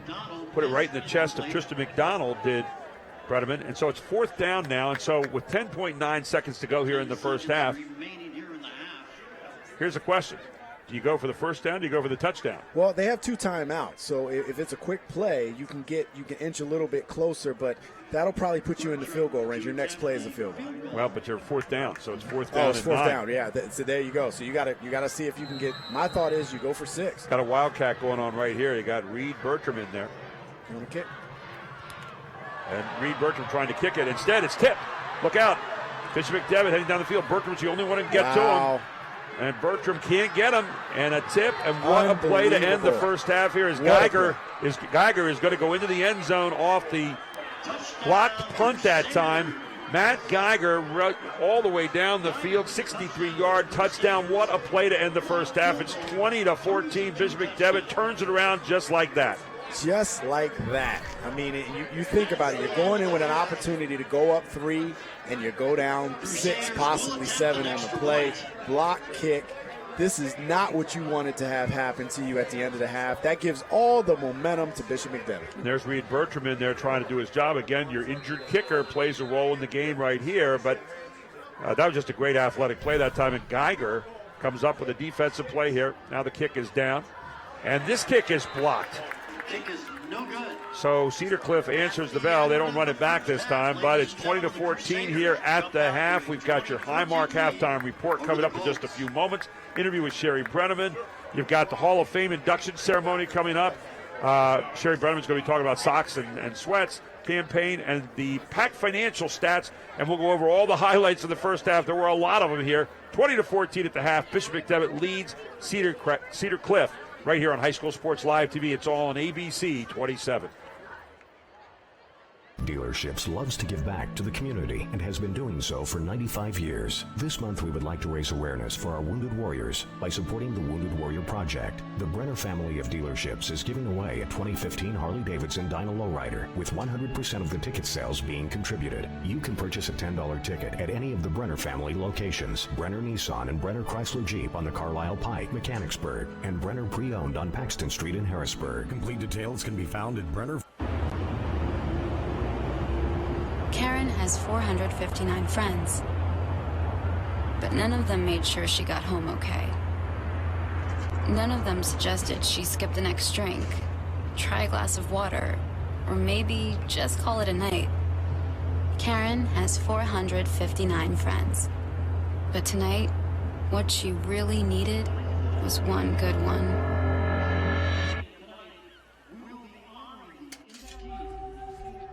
Ruff Tractor and Equipment is PA's full-line equipment dealer representing Case Construction along with other leading manufacturers. Serving the total sales, rental parts, and service needs of its customers. Ruff Tractor paves the way for your project from start to finish, featuring the latest parts and equipment from Case Construction and more. Ruff also offers 24/7 job site support. Ruff Tractor is your #1 source for everything under construction. At Giant, it's never been easier for you to shop smart. Discover low prices on the items you buy most. Save on thousands of items every week with new Red Bonus Buy savings. And with gas rewards, you save big at the pump. You'll love how your savings stack up. Only at Giant. Earn Gas Extra Reward savings every time you shop. And pump up your rewards even more with weekly bonus offers in-ad and in-store. Gas Extra Rewards go farther at Giant. Hey guys, just in time. When Julie wanted to provide some stability for her 2 boys, she reached out to the Pennsylvania Housing Finance Agency for her home loan. We're proud we could help Julie and her family. If you're looking for an affordable home loan or refinancing option, give us a call. We offer down payment and closing cost assistance too. Call us weekdays 8 a.m. to 5 p.m. or check our website. We're the Pennsylvania Housing Finance Agency. We help home ownership dreams come true. There's a place where kids really connect to learning. Commonwealth Connections Academy. It's a tuition-free, fully accredited online public school where students find devoted, enthusiastic teachers like never before. Commonwealth Connections Academy, the online public school. Okay, we're back at West Shore Stadium. This is Charlie Fortney, and we are sitting here with Josh Colello from Cedar Cliff, a senior. He's a wrestler who is heading to the University of North Carolina Tar Heels. Josh, we're watching the Hall of Fame induction ceremony here at Cedar Cliff. Talk about the wrestlers that are actually being inducted here and what you know about them. Jared Royer was actually my middle school coach in 7th grade. He was a state champ at Cedar Cliff in 2004. He went on actually to wrestle at North Carolina. And then I bet he's proud of your decision. Yeah, definitely. And Timmy Haas, he was also a state champ, and he went on to wrestle at Penn State. So he was a captain there as well. So talk about your decision to commit to the Tar Heels. What other schools were involved, and what helped you make the final decision? Other schools was like Bloomsburg, Edinburgh, Rutgers early on, App State, Buffalo. But what really solidified the decision was after wrestling, the degree from UNC is so much sweeter than anywhere else I could have went, and everything was right. It was a good deal. So, well, there's a lot of tradition down there with the Tar Heels, the basketball program. I mean, I know, having gone to college in North Carolina, the University of North Carolina, Greensboro, it just seemed like even the students on our campus, because Chapel Hill was 45 minutes away, just wanted to go to Chapel Hill to be a part of activities. Was there a social climate there that the basketball games, the hype of the football games, any of that draw you? Oh, yeah.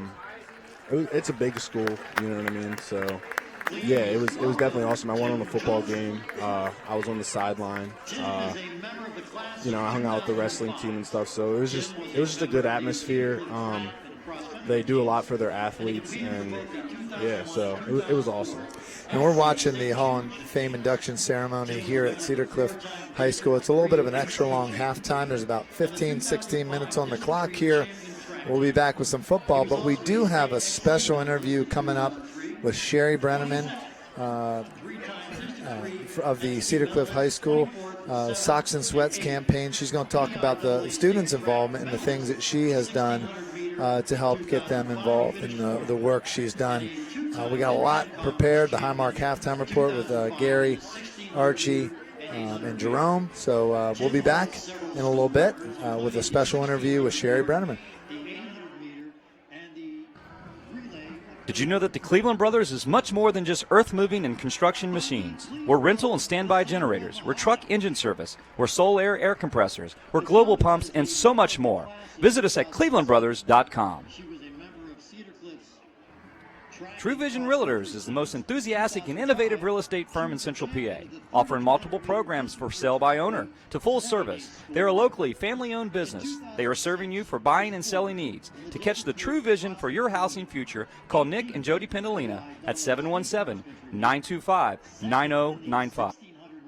On October 17th at the Hershey Theater, area families are in for a magical night, as the Really Big Show is featuring rising country star Jessica Lynn, famous impressionist Christina Bianco, performance painter David Grobati from America's Got Talent, and special appearances from the Redland Little League, the United States Championship team, the WNBA's Maggie Lucas, former Harlan Globetrotter A-Train and Belinda, and much, much more. The Really Big Show is a special benefit for big brothers, big sisters of the Capital Region. This event is recommended for families. To get tickets, visit HersheyTheater.com or call 534-3505. Advanced Hoops high-level basketball training program is gearing up for their Winter Youth Basketball program. The programs are designed for children ages 5 to 10, as well as middle school, 5-on-5, and Skill Factory. Fall AAU tryouts will take place on October the 24th and the 31st. This is a great time to get an evaluation from the Advanced Hoops staff and prepare for the upcoming spring AAU season. So call Charlie Fortney at 717-657-2620 or go to advancedhoops.com now as classes are filling up. Fans High School Sports Live has teamed up with the Capital Region Insurance Agency to benefit the Bethesda mission through the Socks and Sweats Drive. Help clothe Harrisburg's homeless and ensure the warmth of people in need by donating new or lightly used sweats or new socks. For a list of collection locations, visit hsslivetv.com or criainc.com. Pack Financial, helping local families build, manage, and protect their retirement savings. Do you have a game plan for retirement? Steve Marazzo is a local advisor who listens and cares about your needs. No account is too large or too small. Let Pack Financial and Steve Marazzo design a winning game plan for your retirement. Call Steve at 717-564-6400 and ask about the free, no-obligation retirement projection. Under a new state law, all electronics must be recycled. Welcome to the Dauphin County Recycling Center, where recycling is quick, easy, and free. You may recycle appliances or even cell phones. We're open 6 days a week, and recycling is as easy as 1, 2, 3. Contact our helpful staff at the Recycling Center or visit our website for more information. Help us protect our planet, because tomorrow does matter. How about we cut some fat from the system? How about we lose the hot air and secondhand smoke? Let's give everyone a great choice of doctors and remember we're our own primary care providers. Let's build better plans and pick up some better habits along the way. It's time to be the change we want to see in healthcare and the change we want to see in ourselves. Let's do it all for health. Highmark, Blue Shield. Well, more Socks and Sweats campaign talk here.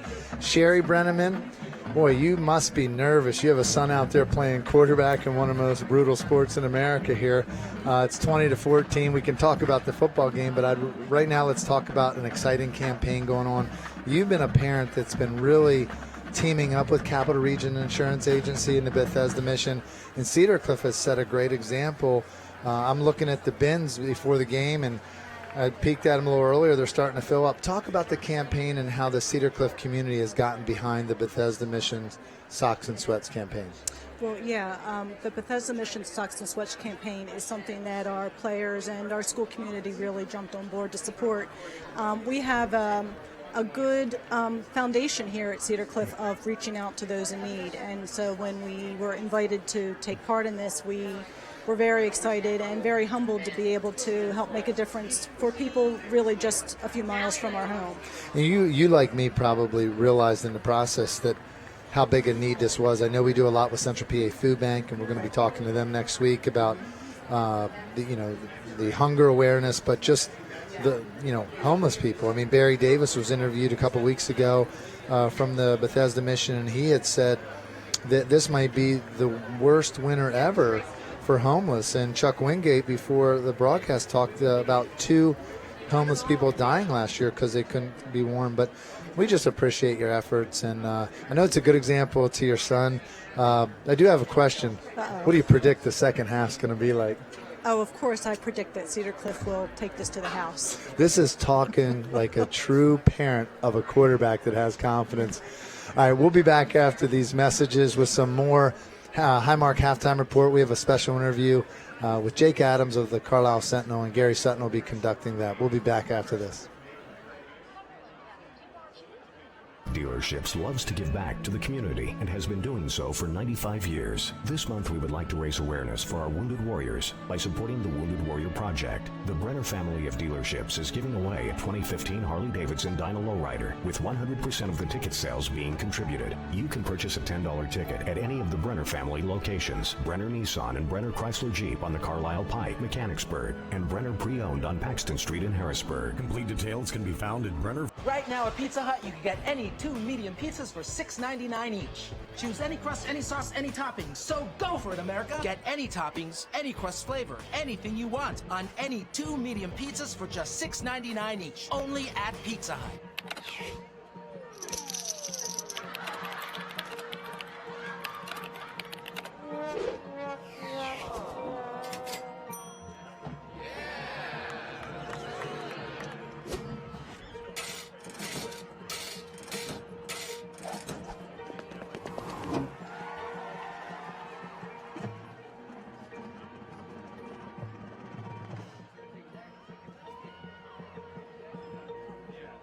Ready to help drive out breast cancer at Hoffman Ford, we have partnered with the Pennsylvania Breast Cancer Coalition. Through the month of October, we will be donating $25 with every vehicle we sell. Not only will you find great incentives, Low interest rates and some amazing deals. You will also be helping a great cause. Help us, help them. Find a cure. stop by and check out our huge inventory.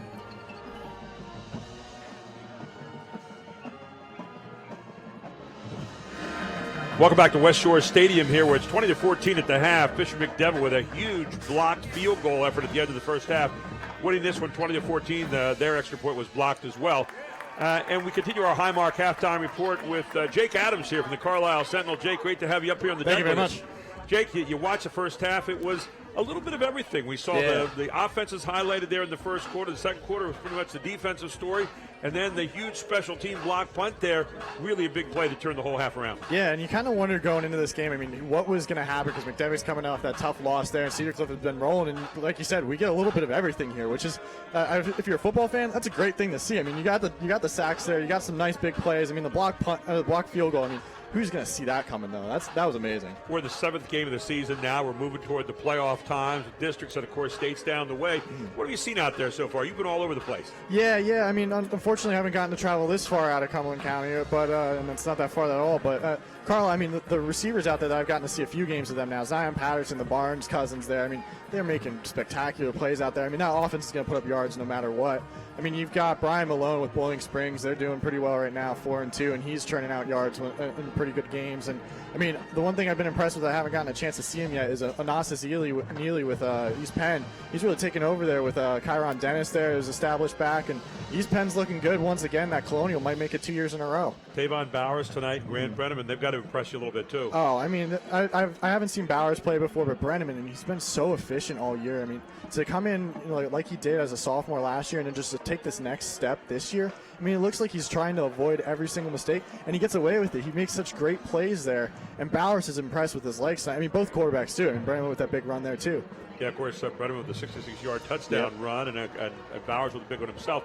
You look here at these two teams, too. One of the things that stands out tonight has been the number of dropped balls this evening by some quality receivers. Probably drop balls you normally don't see. Yeah. I mean, that's kind of surprising. There are a bunch of D1 guys there, and it's. I think that and the penalties are really. I think this would be a different ball game maybe there because some of those penalties have just been really poor timing for McDevitt. And if they have some of those extra passes now, they've got a couple of them back with you getting the next catch basically in the end zone. But I think it would be a little bit of a different game if some of those things hadn't gone that way. 6 penalties for 78 yards for McDevitt there in the first half. A huge number. We'll talk more about that with our Pack Financial halftime stats.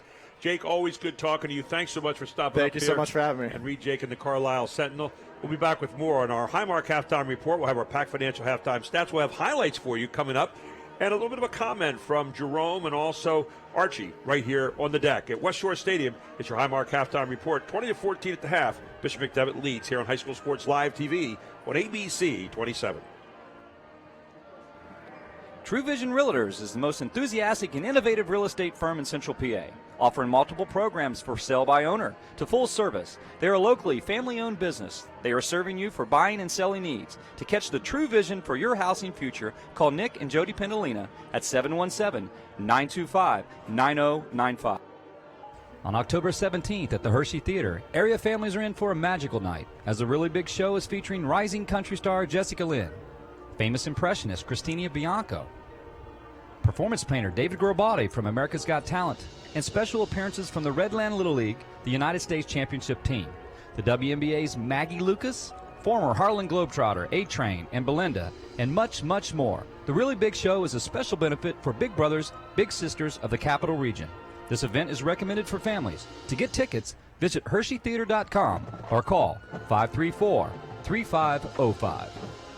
Advanced Hoops high-level basketball training program is gearing up for their winter youth basketball program. The programs are designed for children ages 5 to 10, as well as middle school, 5-on-5, and skill factory. Fall AAU tryouts will take place on October the 24th and the 31st. This is a great time to get an evaluation from the Advanced Hoops staff and prepare for the upcoming spring AAU season.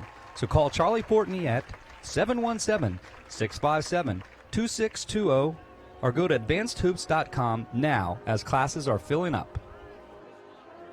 Welcome back to West Shore Stadium here at halftime in your High School Sports Live TV game of the week. 20-14, Bishop McDevitt leads, and we're here with Jerome Presley and also Archie Smith Jr.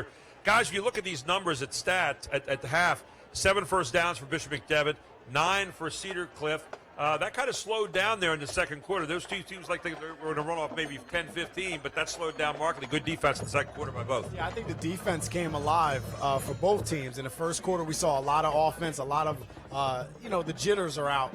And then you got the defense settled in by the second quarter, and they started to insert their will right up until the block kick attempt, which ended up turning into a touchdown for Bishop McDevitt. Yeah, the block kick was really a huge one at the end of the half. You have 18 rushes so far for McDevitt, 117 yards, 15 on the other side for Cedar Cliff, 137 yards, 7 out of 15 in passing for McDevitt, and you got 9 of 15 on the other side for Cedar Cliff. Total yards first half, it's pretty much a wash. 203 yards for McDevitt, 218 yards for Cedar Cliff, so not much difference there. Here's where you see a big difference, though, Archie. 6 penalties for McDevitt for 78 yards, 2 penalties for 10 yards for Cedar Cliff. That's a huge number. Bishop McDevitt might be up by 2 scores here at the half if the penalties hadn't bit him. I mean, that 43-yard screen pass was a killer and penalty. Like Jerome hit on, it was a questionable call, but once the ref called and it comes back, it's already marked down in the stat book. But that was a 43-yard penalty taken back, just negated. But I want to hit on something. Right before the half, that field goal kick that Cedar Cliff ended up blocking, they only had 9 guys on the field. So McDevitt took a snap off. Let's see would they come back and hump them right now. Interesting game here. 2 turnovers so far, 1 for either team, but that block certainly the play of the game so far. Third downs, 2 for 7 for McDevitt. On the other side, 3 for 7 for Cedar Cliff. That talks a lot about the defense in this game. Jerome, what are you looking for here in the second half? Well, I'm looking for both of these offenses to try to get themselves established again. In the beginning of the game, they were both able to move the ball pretty well, get in the end zone. You have to see Cedar Cliff try to stifle this offense and not allow Bishop McDevitt to get more points. Right now, they're still in the game. They're only down 6 points, and there's a key nugget as well. We talked about Cedar Cliff's kicking situation. Bishop McDevitt has a kicking situation as well. You saw the block. They have missed about 8 to 9 extra points this year that have either been blocked or just missed altogether. So keep an eye on that for the game. The special teams, the kicking situation have been big so far. Let's take a look at our Pack Financial numbers, and also now let's take a look at our highlights here at the half. And you can see we start the game right here. There's the pass to the end zone from Bowers to Kyrie Kelly, all 6'4" of them. Guys, talk us through this a little bit. This was maybe the run of the whole first half. Grant Bradman. Definitely a running. He puts the ball into the gut of the running back and then pulls it out and just does a Houdini and then takes off, and you see his speed. 66 yards on that touchdown play. And then watch Bowers. Watch the gun right here into the end zone to Bryce Hall, who almost had the ball take him into the back of the end zone there. And then here's the pitch out. Near side is Whalen coming around the corner. Whalen dodging the tackle and getting into the end zone. And then here was the play at the end of the half. There's the blocked field goal effort. And all the way down the field comes Matt Geiger, 79 yards. He returns it here for the touchdown. And this is the touchdown that put Bishop McDevitt up here at the half, 20-14. It was a bang-bang first half, and there's no reason to believe we might not see some more fireworks here in the second half. First of all, let's go to Archie. Archie, what are you looking for in the second half? These guys all week, the technology for these kids is superb. You have the huddle. It breaks down every play. So these guys have seen everything on huddle already. So they're going to come out. They're not going to make too many adjustments. Each coach is going to stick to what they've been doing. And I really want to see is what is Cedar Cliff going to come out and do on offense. They're a high-power offense that's being contained by McDevitt. And I really want to see what McDevitt's want to do. They're a high-power offense that's being contained by Cedar Cliff. If you're Jeff Wechter, you're in there talking about those mistakes the first half and the penalties, because that is not something that Bishop McDevitt does very often. Yeah, right now mistakes are killing you. You're taking a lot of going backwards, and that's not what you want to do. But it's down to fundamentals. You got to tackle, you got to block, you got to run, you got to catch. Whichever team does that the best will win the game. There you go. It's that simple. We're getting ready to start the second half here. 20-14 at halftime. Bishop McDevitt leads Cedar Cliff. Let's get ready to start the second half here on High School Sports Live TV on ABC 27. Today, we have some breaking news on the West Shore. Some spraining, twisting, popping news. It appears that Mechanicsburg is getting a state-of-the-art OSS orthopedic urgent care. This is what we know so far. OSS urgent care is much faster than the emergency room. All patients will be seen by orthopedic experts. Costs are typically less, and OSS is open 7 days a week. Remember, if you have a sprain, pop, or break to report, go right to the experts. OSS Orthopedic Urgent Care. 2 great locations, York and now Mechanicsburg. Now that's some good news. Karen has 459 friends, but none of them made sure she got home okay. None of them suggested she skip the next drink, try a glass of water, or maybe just call it a night. Karen has 459 friends, but tonight, what she really needed was one good one.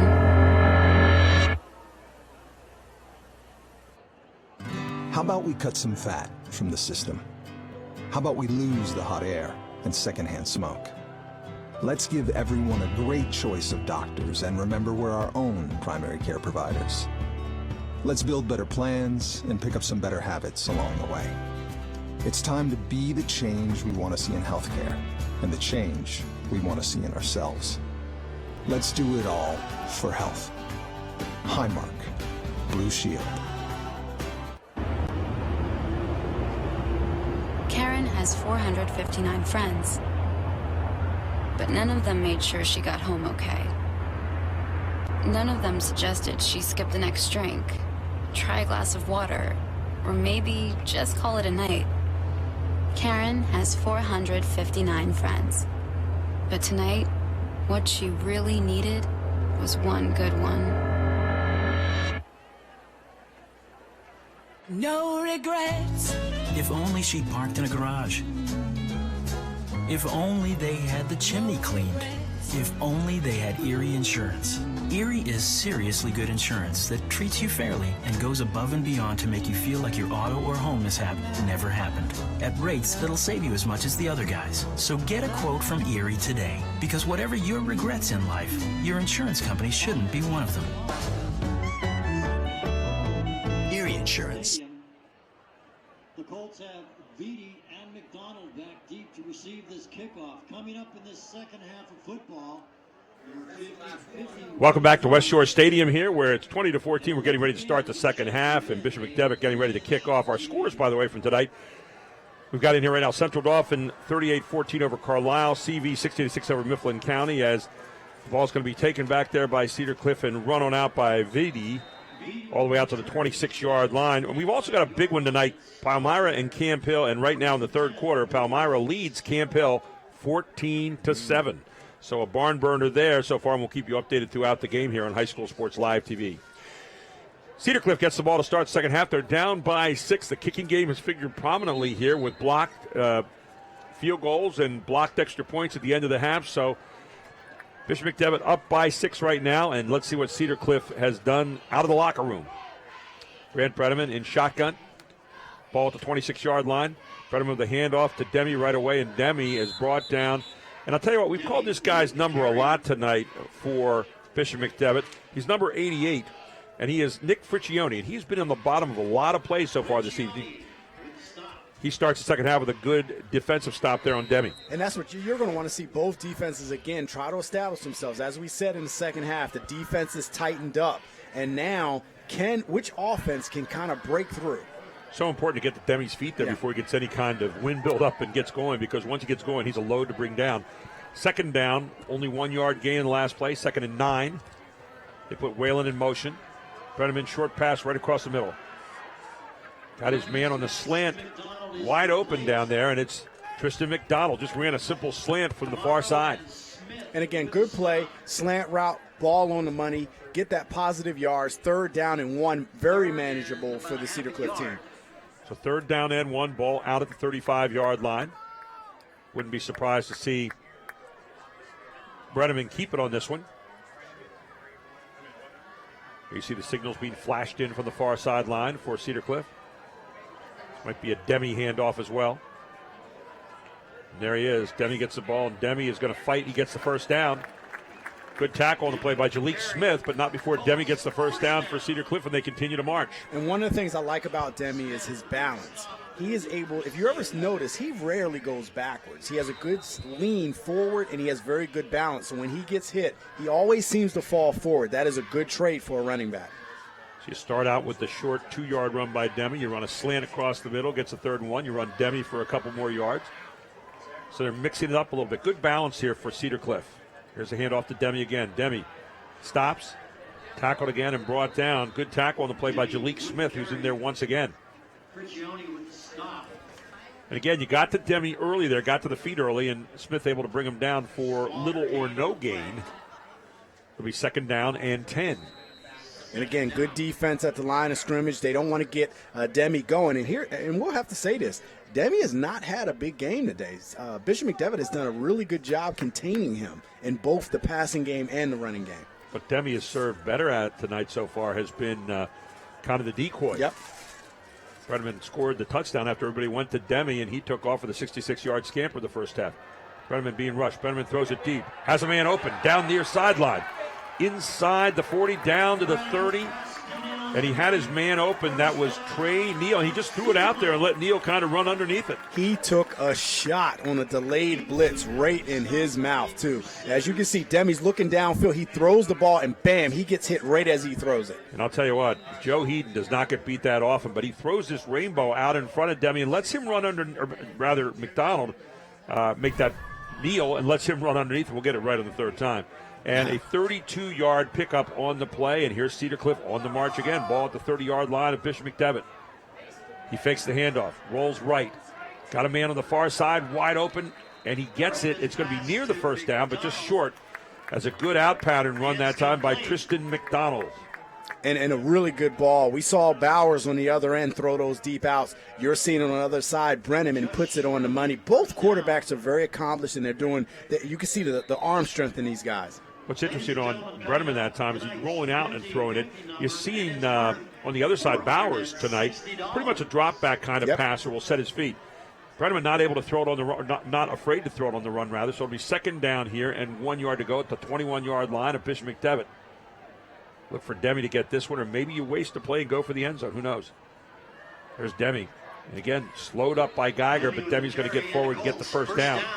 And Geiger is all around the line of scrimmage. He's a solid tackler, comes up, puts his head in, but it's enough for a 1st down. You know, you watch every one of these guys going after Demi, and they're all diving low. Yep. Everybody's going for those feet.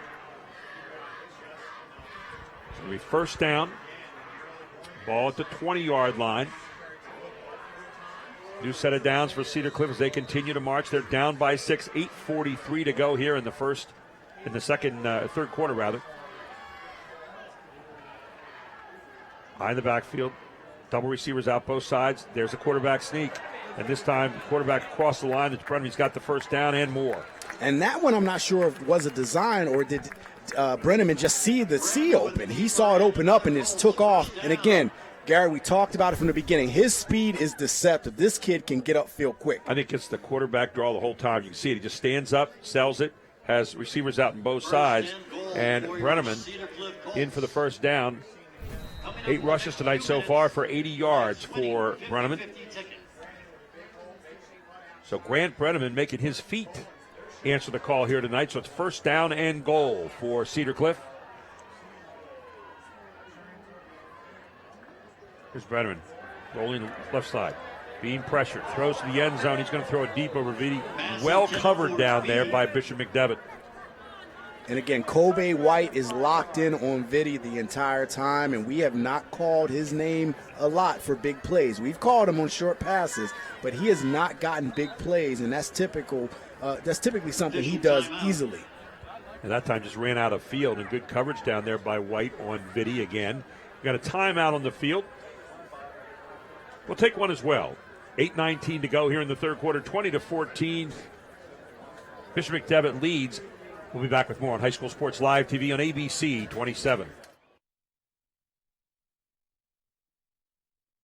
Hi, sweetheart. Hey, you two. It's dinner time.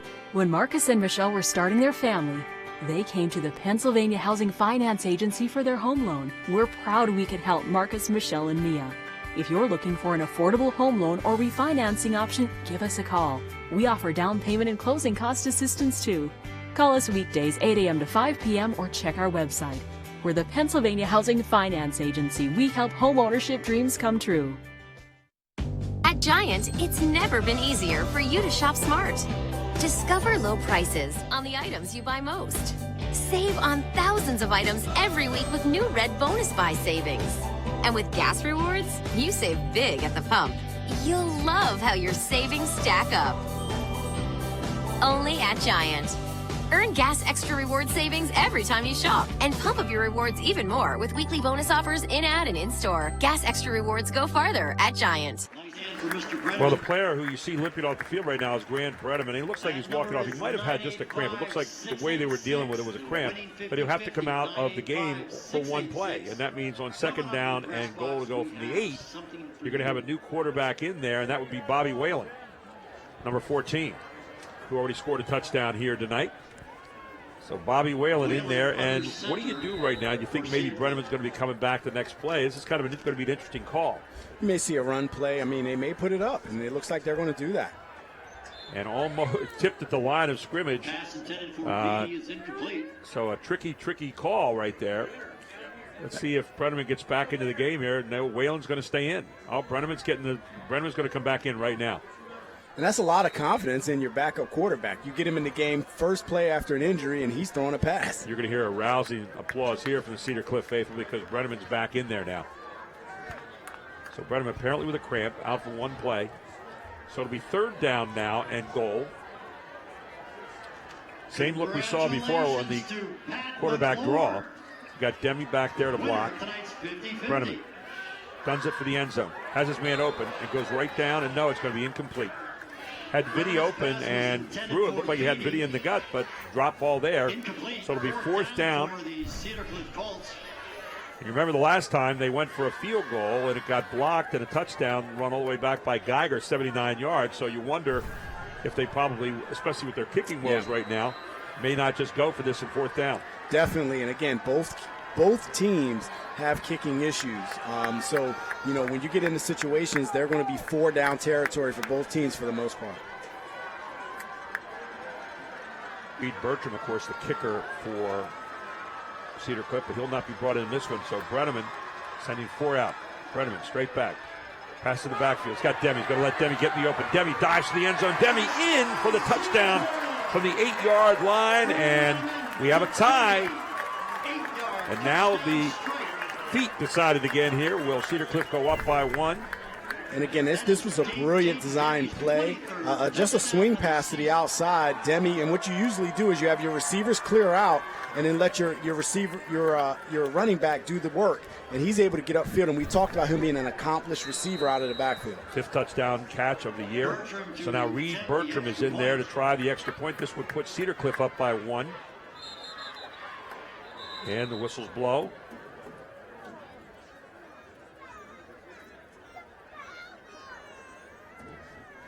We have a flag down on the field. Offsides against the Crusaders. It's going to be offsides against Bishop McDevitt. It'll be declined. So we'll do it again. Reed Bertram's going to line this one up. Reed Bertram, only a sophomore. And here's Bertram up and good, and Cedar Cliff has grabbed the lead by 1 with 8:04 to go here in the third quarter. The Colts lead the Crusaders 21-20 on High School Sports Live TV on ABC 27. Hi, sweetheart. Hey, you two. It's dinner time. When Marcus and Michelle were starting their family, they came to the Pennsylvania Housing Finance Agency for their home loan. We're proud we could help Marcus, Michelle, and Mia. If you're looking for an affordable home loan or refinancing option, give us a call. We offer down payment and closing cost assistance too. Call us weekdays 8 a.m. to 5 p.m. or check our website. We're the Pennsylvania Housing Finance Agency. We help home ownership dreams come true. There's a place where kids really connect to learning. Commonwealth Connections Academy. It's a tuition-free, fully accredited online public school where students find devoted, enthusiastic teachers like never before. Commonwealth Connections Academy, the online public school. Under a new state law, all electronics must be recycled. Welcome to the Dauphin County Recycling Center, where recycling is quick, easy, and free. You may recycle appliances or even cell phones. We're open 6 days a week, and recycling is as easy as 1, 2, 3. Contact our helpful staff at the Recycling Center or visit our website for more information. Help us protect our planet, because tomorrow does matter. Welcome back to West Shore Stadium, where Cedar Cliff has answered the bell here in the third quarter, and kickoff is taken by Kobe White. Run back out to near the 30-yard line. We have some updates on scores here tonight around the mid-pen. Central Dauphin 45, Carlisle 20. That's in the fourth quarter. Cumberland Valley, it's a final now, 60-6 over Mifflin County. And in the fourth quarter, 14-7, Palmyra still leads Camp Hill. That's a big one. Yeah, I mean, they're big. Dauphin is really just rolling in Quad A. So 21-20 right here. Bowers looking the outside. It's going to be picked off. And heading to the house is going to be Trey Neal, a 32-yard interception. Huge interception here. Neal was reading it the whole way on the pass from Tavon Bowers. A big break here for Cedar Cliff in the third quarter. And in order for a cornerback to jump a route like that, you have to get a beat on this, and you see the quarterback Bowers. He saw this from the beginning. Bowers telegraphed that pass, and Neal steps right in front of it. He good break on the ball from the corner position, and just a really good play that puts Cedar Cliff even further ahead of Bishop McDevitt. So Reed Bertram in here to try the extra point again. Bertram kick down, kick up, kick good. And it's 27, make that 28-20 now. Cedar Cliff has jumped to a lead here in the third quarter. 7:48 to go on High School Sports Live TV on ABC 27. Under a new state law, all electronics must be recycled. Welcome to the Dauphin County Recycling Center, where recycling is quick, easy, and free. You may recycle appliances or even cell phones. We're open 6 days a week, and recycling is as easy as 1, 2, 3. Contact our helpful staff at the Recycling Center or visit our website for more information. Help us protect our planet, because tomorrow does matter. How about we cut some fat from the system? How about we lose the hot air and secondhand smoke? Let's give everyone a great choice of doctors and remember we're our own primary care providers. Let's build better plans and pick up some better habits along the way. It's time to be the change we want to see in healthcare and the change we want to see in ourselves. Let's do it all for health. Highmark, Blue Shield. And the fans here at West Shore Stadium have got something to cheer about right now. In the last 30 seconds, they've scored 2 touchdowns, and they're awfully happy out there at the moment as they're up 28-20. It was 20-14 about, 30 seconds ago? Yeah, it was. And at that point, coming out of half, McDevitt had the momentum from the score right before the half. And now Cedar Cliff took that momentum right back, and they have it in control, up 8 right now in the third quarter. Well, I don't know the last time that Bishop McDevitt may have lost 2 games in a row.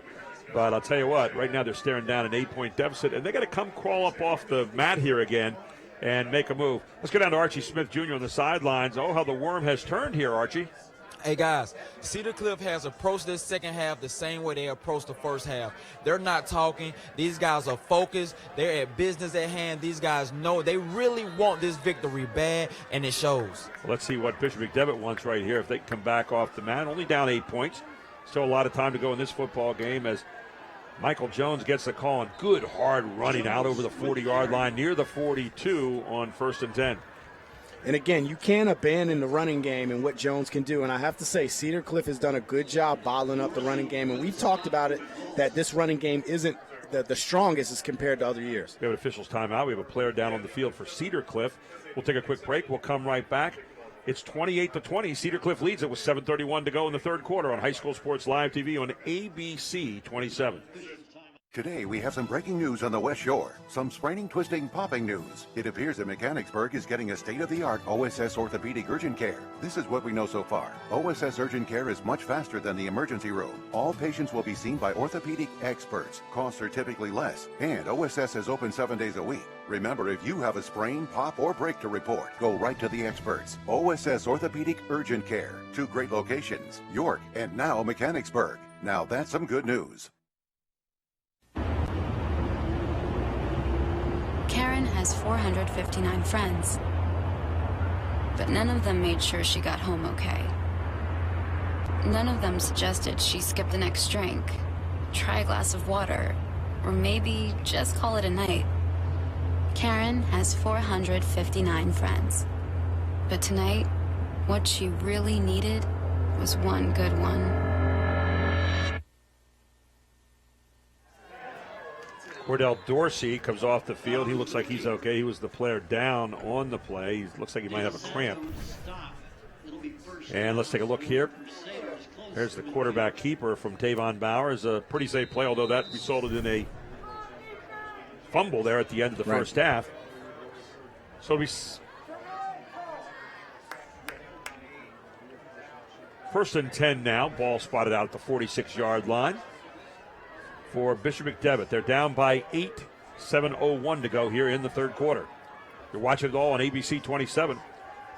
Here's Bowers, straight back. Bowers looking deep, going long, looking all the way down. He's got Kobe White, and Kobe White not able to haul it in, but a great pass by Bowers. Showed off his arm right there, and White tried to look it into his hands. It was right over his shoulder. It was a tough catch, but here it is. And well defended, and I think what we see is Neal is locked up on the other end and doing a good job on Kobe White. He's doing a really good job step for step, but Kobe White almost still was able to get this ball and probably should have reeled it in. It hit his hands. A little bit of a bump there by Neal. Both were going for the ball, so it was no penalty or anything, but Neal bumped him just a little bit. It may have taken enough off balance just to lose the ball there for a second. Here's Michael Jones right out over the 50-yard line into Cedar Cliff territory.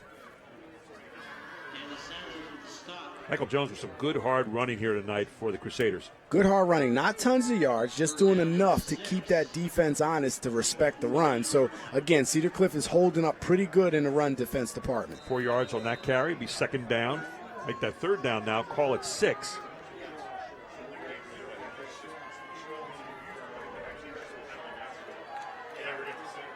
Cedar Cliff with that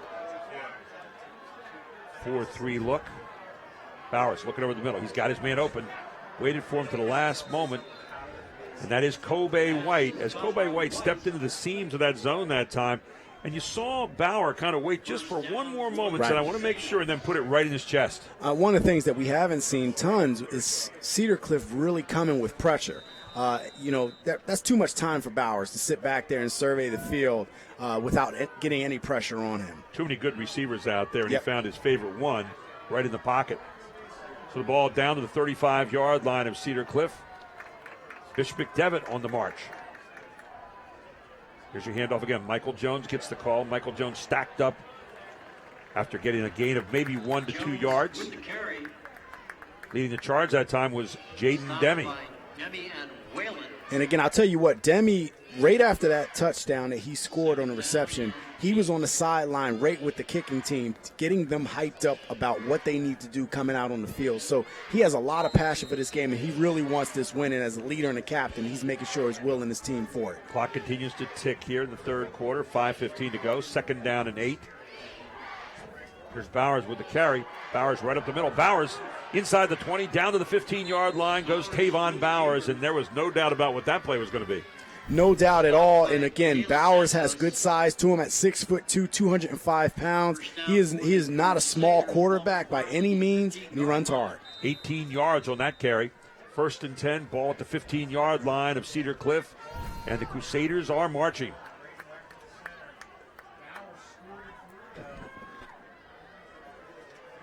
So first and 10, ball down at the 15-yard line. Here's Bowers again, keeping it. This time he smelled out at the line of scrimmage and pushed on back. And leading that charge, number 8, Ryan Shopert. And Shopert feels that gap big time from his linebacker position, comes up and just stuffs the hole and not allowing Bowers to get any more yards. Now, that's having a quarterback draw like that in your playbook and able to get the productivity out of that we've seen has been good for Bishop McDevitt. But again, Cedar Cliff has seen it enough and shut it down. Bishop McDevitt doing a nice job right now in this series of really mixing up the run and the pass.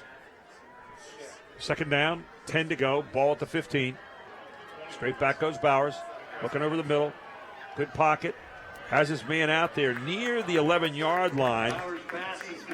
Picks on a new receiver this time. That is Kevin Lenz. First ball he's caught all night long. And this is just a good ball. He's not being shy after throwing that pick six. He's coming right back and he's firing it. And that's what you want from your quarterback. There are going to be times where you're going to throw interceptions. It's inevitable. But you still have to come back, shake it off, and you have to deliver strikes, and he's doing that right now. You saw some great pass blocking there by number 75, Bryce Barnes. Only a freshman, by the way, who just kept him away from Bowers the whole way.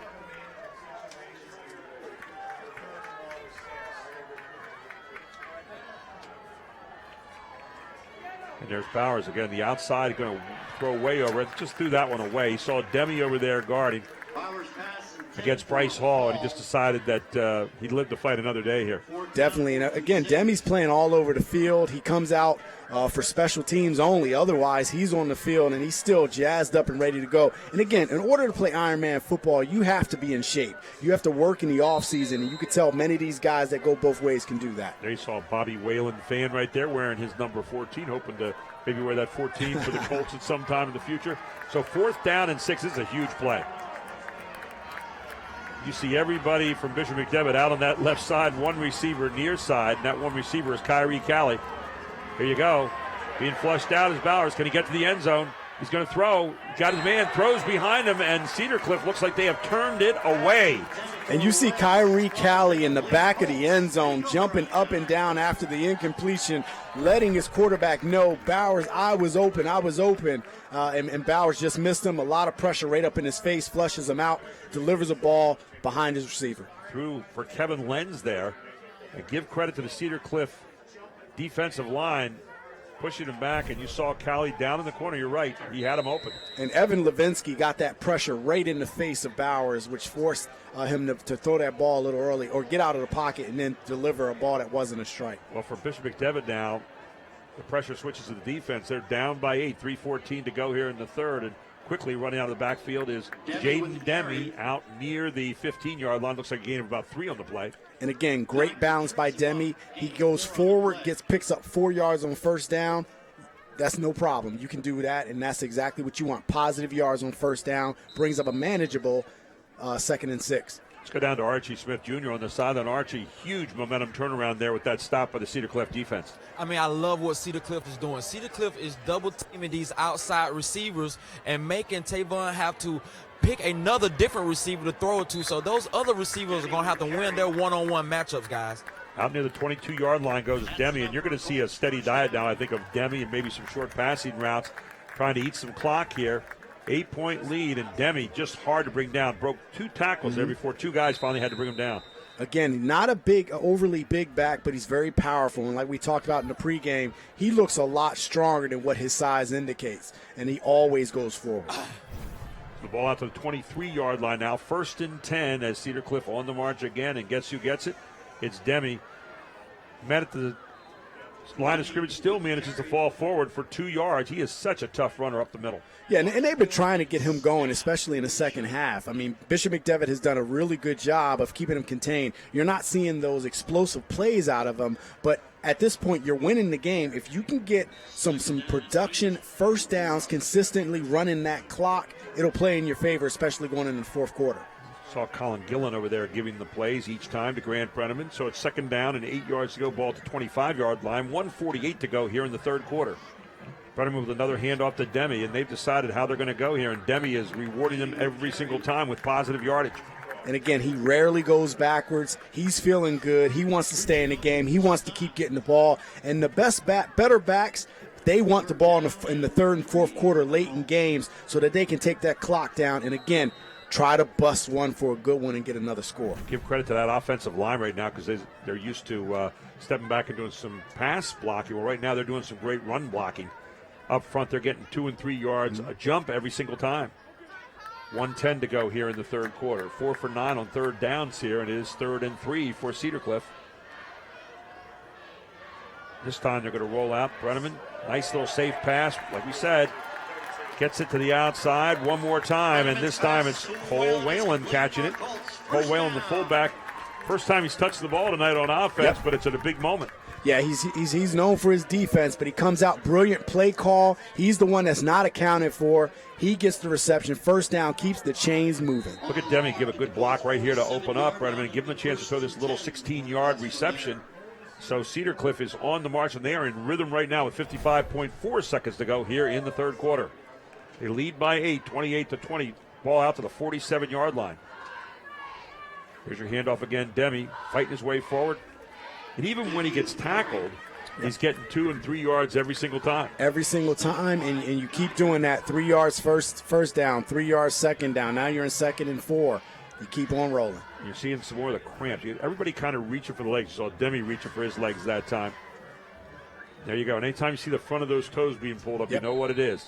And that's those calf cramps, and they always hurt, and they come at the wrong time, and they just jump up and like you got bit in the calf, and you got to sound like you were get it just out. reliving a moment. Oh, there, man, friend. yeah, I used to cramp up a lot, but you have to hydrate, and hydrate long before you play. And even though the weather's a little cool, it's still, for these guys, they're warm on the field, but, hey, those cramps hurt. Demi's starting to warm up here as we tick down toward the end of the third quarter. 15 carries for 59 yards. And I think Brenneman's just going to be happy to go to the fourth quarter here. They're going to let the clock run down. They're going to throw a flag up for delay of game. And let's see here if there was a timeout call before. Well, I think what's happening is they're saying the clock never started. They're wondering what's the deal with the clock. They don't understand why it was a delay game. You see Demi trying to talk to the coaches, and then you see some of the officials trying to congregate and find out what's going on. And I see the side judge come out here to talk with the referee and make sure. He says, okay, back off, guys. We'll take care of this.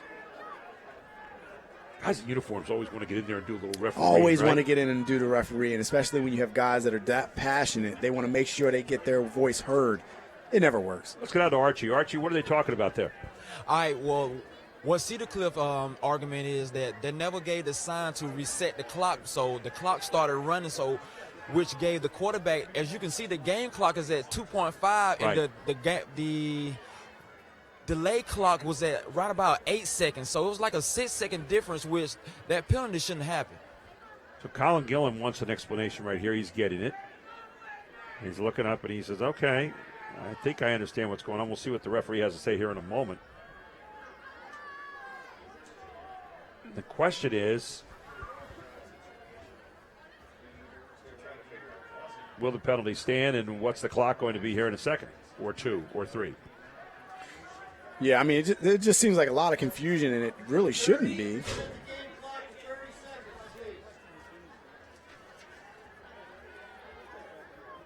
So I was going to run over and talk to Jeff Wechter and let him know what's going on.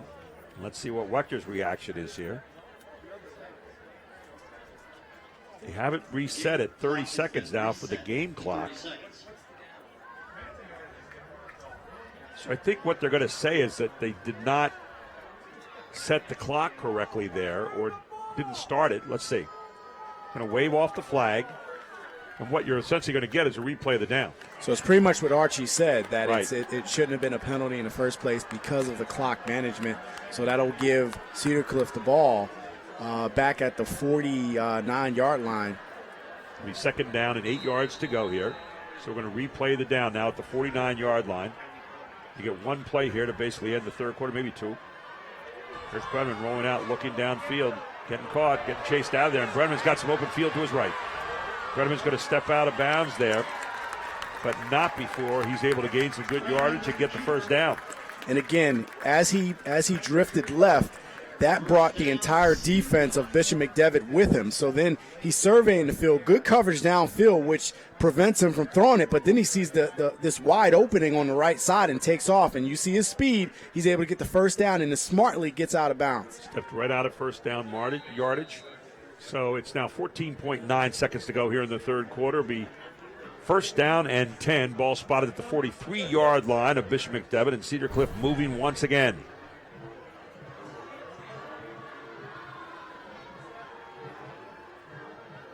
Looks like a blitz coming from Bishop McDevitt. There's Demi. Demi slicing through the left side of the line this time. Demi inside the 40-yard line, down near the 38. And when you have a run blitz that doesn't get there and it's well blocked, one of the things about when you do run blitzes is if you crack open, if you get past that first line of defense, there's not a lot of defense behind that. So another flag down on the field, and this is going to be against Cedar Cliff, it looks like.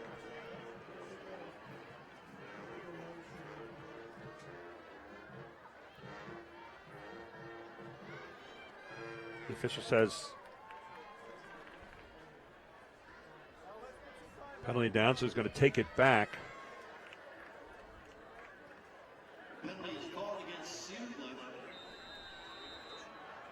So the ball will go back out to the 48-yard line now.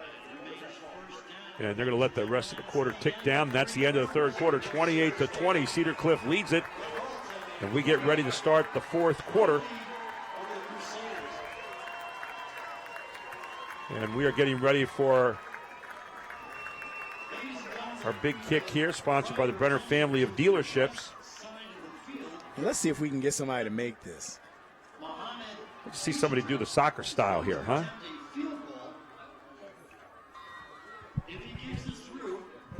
What do you think, Gary? I got a good feeling about this tonight. I just do. And just like that. Where was the warming up there a little bit, right? There was no, Come on. You got to savor those moments, right? If you're out there, you kind of getting the crowd into it, waving in a little bit, right? It was just as you're talking about it. He kicks it, it just goes, squirts along, But good effort there. You can never trust a guy wearing a Bulls jersey. See, that's the problem. It's a basketball thing. Anyway, there you have it's football season. Well, basketball's right around the corner. So thank you for our Brenner family of dealerships for sponsoring our kick here tonight. But, hey, you know what? If we look at it totally from the positive point of view, it was straight. Yeah, it was. And I can say this. I can't do it, so I'm not even going to clown him too much about it because I would probably do the same thing. Well, and I don't want to rub it in too bad, but if there were any worms putting their heads up out of the ground there, they ducked. Yep. 28-20, we get ready to start the fourth quarter here on High School Sports Live TV. And Gary Sutton, Jerome Presley, Archie Smith Jr. up here, and the whole crowd. Travis Sparks, our statistician tonight, doing a great job as always. Prediman fakes the handoff, throws to the outside, got a man open, but is going to be caught back there. Good job by the defense as Jalik Smith, we've called his number 8 a lot tonight, smelling out the play very, very well. He did. Jalik Smith, a junior, 5'11", 175, comes up and closes the gap very quickly. And actually, it ends up being if it not a short gain, pretty much no gain on the play. Good defensive effort. The second down and 11 yards to go. Ball at the 49-yard line, just into Bishop McDevitt territory. We are in the fourth quarter. Bishop McDevitt led at half, 20-14, but Cedar Cliff, courtesy of an interception. And there it is, Grant Brenneman off to the races again. Boy, Brenneman can break some tackles. Going to get a gain all the way down, about 7 yards on the play. It should bring up third down and 11 yards, or third down, probably about 3. And that play just made this third down so much more manageable. And you see him on these draws, he's not wasting any motion. He is going straight north-south immediately. And with that speed and his decisiveness, he's getting upfield very quickly. And this now is a third down and very manageable 6. Well, they're saying third down and 6 now, so they reset the ball there. Third down and 6, but it looks like a short 6. So Cedar Cliff wants to keep this move going, this drive. Brenneman being chased out of the pocket. Brenneman keeps it himself. Brenneman fights through, dives inside. He looks like he's about a yard short of the first down. We'll wait and see where the spot is, but Brenneman made a lot out of nothing right there. And I actually think this may be 3 down, territory anyway, or 4 down territory. I mean, they're going to punt. I mean, at this point, you're up 28-8 or 20, only up 8. So do you give it up now, or do you just try to pin McDevitt back? Well, you want to play field position here, so let's see. They're going to go for it. There you go. I like the call. Or they may try to draw McDevitt offside. Here it is. Right over the middle is Demi, and Demi's going to get the first down, and the march continues for Cedar Cliff. And again, he goes forward. I think all day long, have we seen him get hit backwards at any time? He always leans forward. And many times when you have smaller backs that are able to do that, getting hit by bigger players, that's good balance, good leg strength, and the ability to keep those yards churning. He's getting a lot of hard yards today. We talked about it. If you don't get him early around the legs, it's over. So Jaden Demi gets the first down. Cedar Cliff continues to march, and they're in no hurry to jump up to that line every time. We now tick under 10 minutes here to go in the fourth quarter. Hand off to Demi again. Demi met right there at the line of scrimmage. Number 31 steps in. That's Vinny Salomon. He's had a great game here tonight. And that's just a brilliant play. Solomon's good size for a linebacker.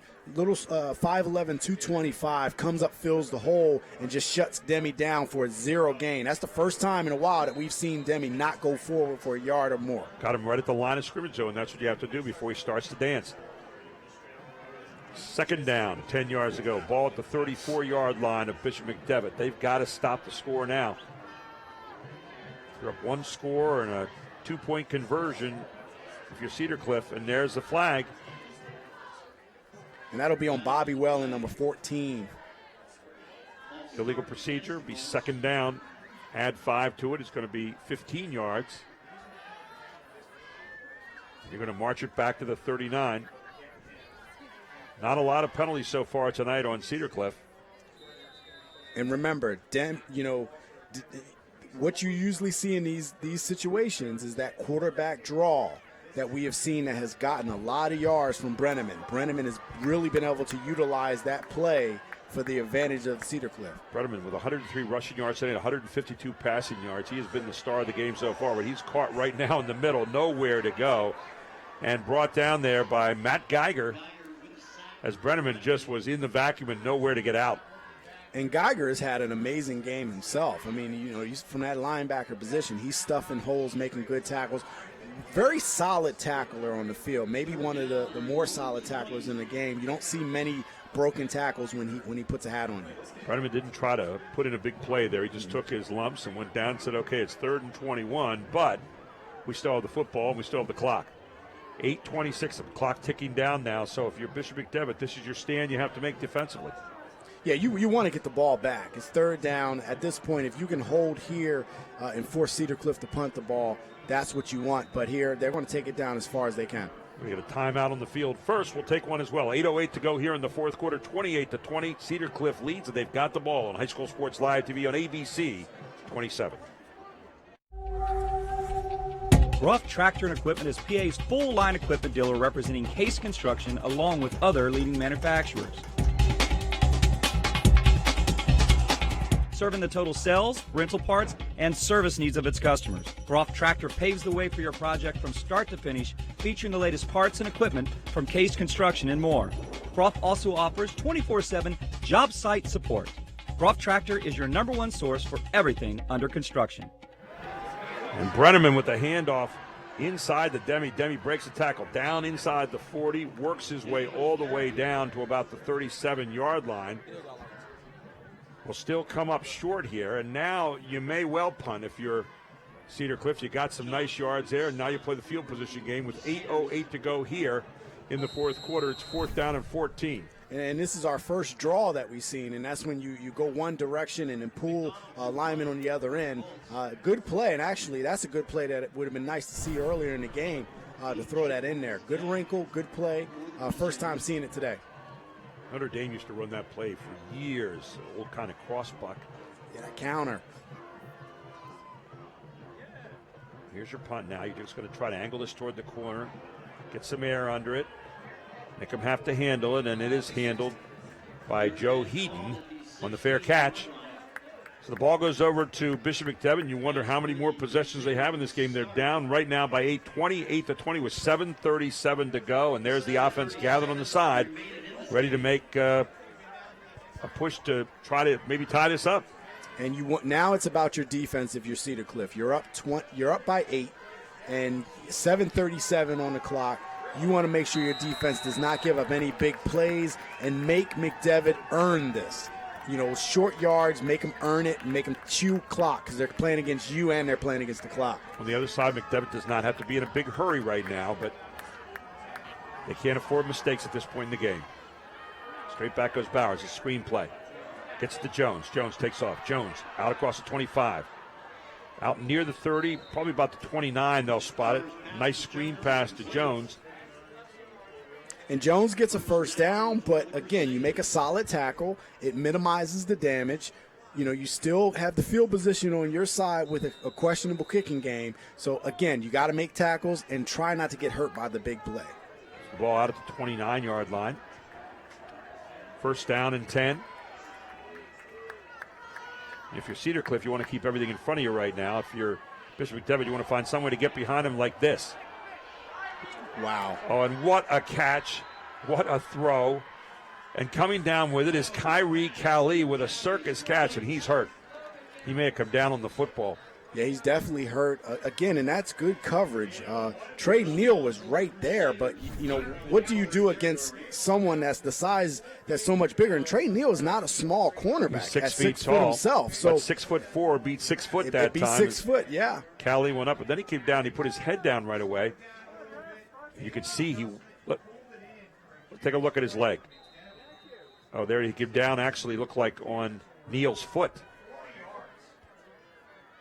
Doesn't feel it, holds on to the football, and then comes up, and then he's checking right away. So 1st and 10, ball at the 32-yard line of Cedar Cliff, and Bishop McDevitt threatening right now. Michael Jones with another good hard run. Michael Jones keeps on pushing. Michael Jones inside the 20, down near the 18-yard line. Just power running from Michael Jones. And we talked about the big play and how can Cedar Cliff prevent McDevitt from making that big play, and they give it up right there. I mean, good effort to try to stop it, but again, it shows you how talented that McDevitt team is. See, look at some of the best-looking band uniforms we've seen all year there from Cedar Cliff. 1st down and 10 again. Ball at the 18-yard line. Flag on the field. Illegal procedure against Bishop McDevitt. There's that penalty bug jumping up again. So we march back to the 23-yard line where it'll be 1st down and 15. Clock to 6:24. They're going to get Braxton Singleton, the left guard, on that side, moving early. Red, white, and blue night tonight for the Crusader faithful.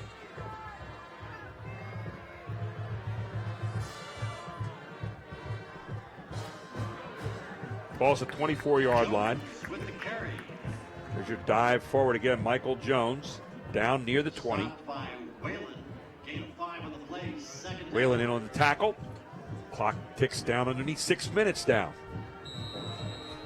Remember, Bishop McDevitt down by 8 points. They need a touchdown and a 2-point conversion.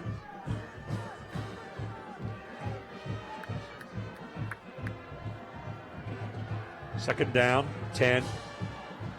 Bowers steps up in the pocket, guns it to the end zone. Bowers has got his man wide open down there is Kyrie Callie. And another touchdown pass, this time to Callie. Bowers to Callie for a 20-yard touchdown. 20-yard score and a great strike. Look at this. This was a great strike. I mean, Callie runs a good pattern. And again, that is a big target to have in the end zone. He's made plays all game long. When Bishop McDevitt needs a big play, they go right to him. You're going to see him go for 2 here in just a moment.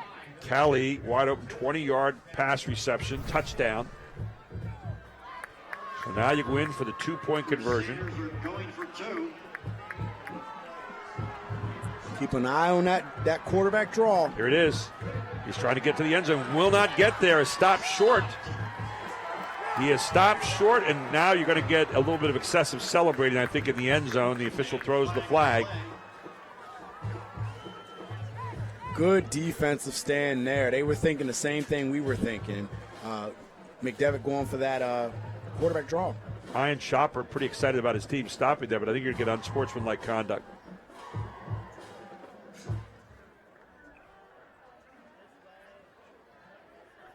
And the ball will go back to, well, you have the kickoff now after the 2-point conversion, but here you go. Never in doubt what the play call was, and never close to the goal line. Yeah, and the personal foul was on Bishop McDevitt. Not sure exactly what happened, what the call was, but 30 seconds remaining in this game. Colts let's take a look. 28-26 lead. You don't see it in that picture, so now Bishop McDevitt, do you try the onside kick? Well, I mean, you figure it's 5:31. Of... I think you have plenty of time. You have all your timeouts. I think what you try to do is you pin Cedar Cliff back as far as possible and make them drive the long field because you're playing a field position battle too. Because if you get a hold, you want to have be close enough where you can establish your own drive. Well, now with the penalty being assessed on the kickoff, you got a chance to get pretty good field position here if you are Cedar Cliff. 8 penalties for 98 yards against Bishop McDevitt in this game. That has been a storyline. One of them probably cost him a touchdown. Yeah, I mean, you definitely don't want that. And it costs you a lot of yards, possibly cost you a touchdown, or at least the ability to get yourself in position to score a touchdown. So I would be surprised if they go for an extra point or for a onside kick here. Well, they're kicking off from their own 25-yard line. Let's take a look here.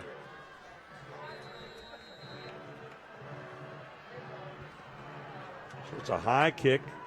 Should get good field position here Taken back there by Mike Vitti, and Vitti is off to the races. He's been quiet a lot of the night, but Vitti has it all the way out to the 49-yard line into Bishop McDevitt territory with a 17-yard return of the kickoff.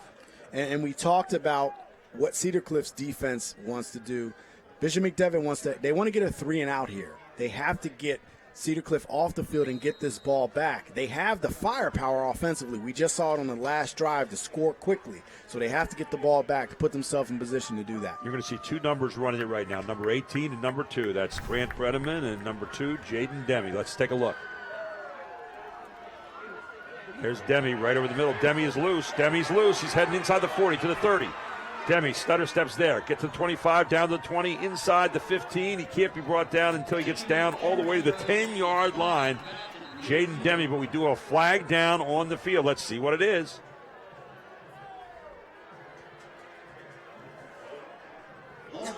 Holding against Cedar Cliff. It'll be brought back. And I know Demi, he exerted a lot of energy on that play, and it comes back all for naught. It's going to come back. Good running, though. You had a hold early in that run, so Demi, a wasted effort right there. And holding penalties hurts. I mean, that's a 10-yarder. But again, you 5:04 had a chance to kind of milk this clock down, and now you made it more difficult. Well, but you still have first down. It'll be first down and 21 yards to go. 5:04 to go in this game. Look for the bread and butter. Quarterback running the ball. Remember the 66-yard touchdown run earlier from Grant Bredeman where he faked it to Demi and kept it. This time Demi's getting it. You're going to get a steady diet of him right now. He's back out past the 45, out near the 47, and now you're going to get a late flag and probably unsportsmanlike. Either that or a face mask. Looks like face mask is what the call is going to be. And Bishop McDevitt just bailed them out with that call. Here it is. So Demi with the gain. Personal foul, face mask is the call against Bishop McDevitt. So that 1st and 21 now becomes substantially more manageable. That is a 15-yard penalty. It's a first down. So now it's a first down. Huge penalty again. And that's going to take Bishop McDevitt over 100 yards of penalties tonight on that one. So first down, the ball back down inside the 40 now of Bishop McDevitt, and Cedar Cliff can afford to run the ball permanently. Now there's Demi breaking loose again. Demi down inside the 25 to about the 23-yard line. And this is when Demi is at his best. You had a lot of the game has been played. You have Bishop McDevitt, who has done a good job up to this point. Up to these last two drives, I would say, with containing Demi, and now he's busting big ones now, wearing down that defense. Archie Smith Jr. down on the sideline right now, and I'll tell you what, Demi is wearing out that defense at the moment, Archie. Guys, what you're seeing here is a guy who wants this game right here. This guy is cramping. This guy is running hard. This guy wants this game. 105 total yards so far for Demi as he spins the line inside the 20 down to the 18-yard line for Demi. Yeah, these are the hard yards, and I tell you what, you see him getting up. He's more fresh. He looks fresh. He looks like the freshest player on the field right now. Give him the ball, feed him the ball, lean on that offensive line who is doing a great job. McDevitt is in run blitz territory here. They're run blitzing. They know it's coming, and they're not able to stop it right now. Inside 4 minutes now is Demi really in a rhythm. 2nd down and 6. It's tough for you, the defense at the moment, and you know what's coming. You can't stop him.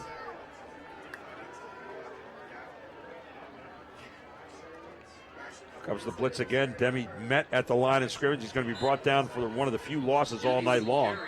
And that's what you need from a defense. You need penetration, and that's what you saw from McDevitt. This time the run blitz got there because of penetration. They flooded every gap. Timeout on the field from Cedar Cliff. Vinny Salamone in on the tackle there. 28-26, 3:32 to go in this one. More coming your way on High School Sports Live TV on ABC 27. At Giant, it's never been easier for you to shop smart.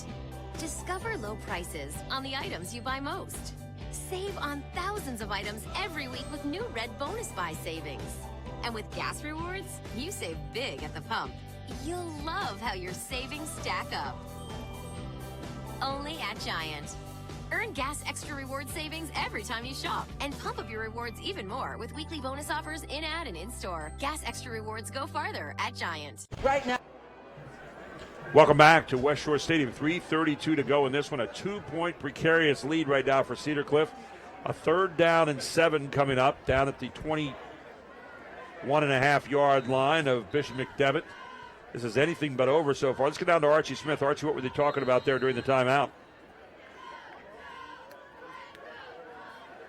Okay, we'll talk up with Archie later. A little bit of technical difficulty there. So Prediman sends 2 receivers out far side, 2 in the backfield. Handoff, Demi again. Demi trying to get to the outside. He's got it.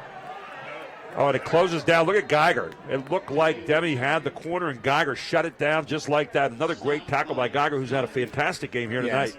He's definitely had a fantastic game. Demi wasn't particularly fond of that tackle. You're wondering why there wasn't some type of a call. So another timeout here from Bishop McDevitt. 3:14 to go. Let's take a look at this. Looks like Demi's got the corner, and all of a sudden, number 22, Geiger, comes across again and just lays the wood on him. Yeah, you just great closing speed on that. I mean, you look at Demi, you're thinking this is a first down easily, and out of nowhere. I think he was saying he had him by the back of the helmet and pulled him down. I don't think so. I think it looked like just a pretty good tackle there, and it happened to be up around the head. Yeah, and that you can make that tackle. That's not a face mask. You know, that's a solid tackle there. So now you're at 4th down. You've got 3 yards to go. You got the ball down near the 14-yard line that you have to go. You're at the 17. What do you call on this?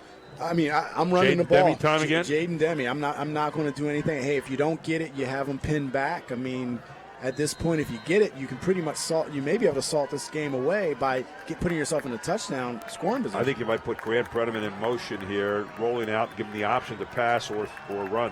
I'm not putting it in the air. I wouldn't do it now. Hey, that's why I'm up here, though. Let's see what happens here.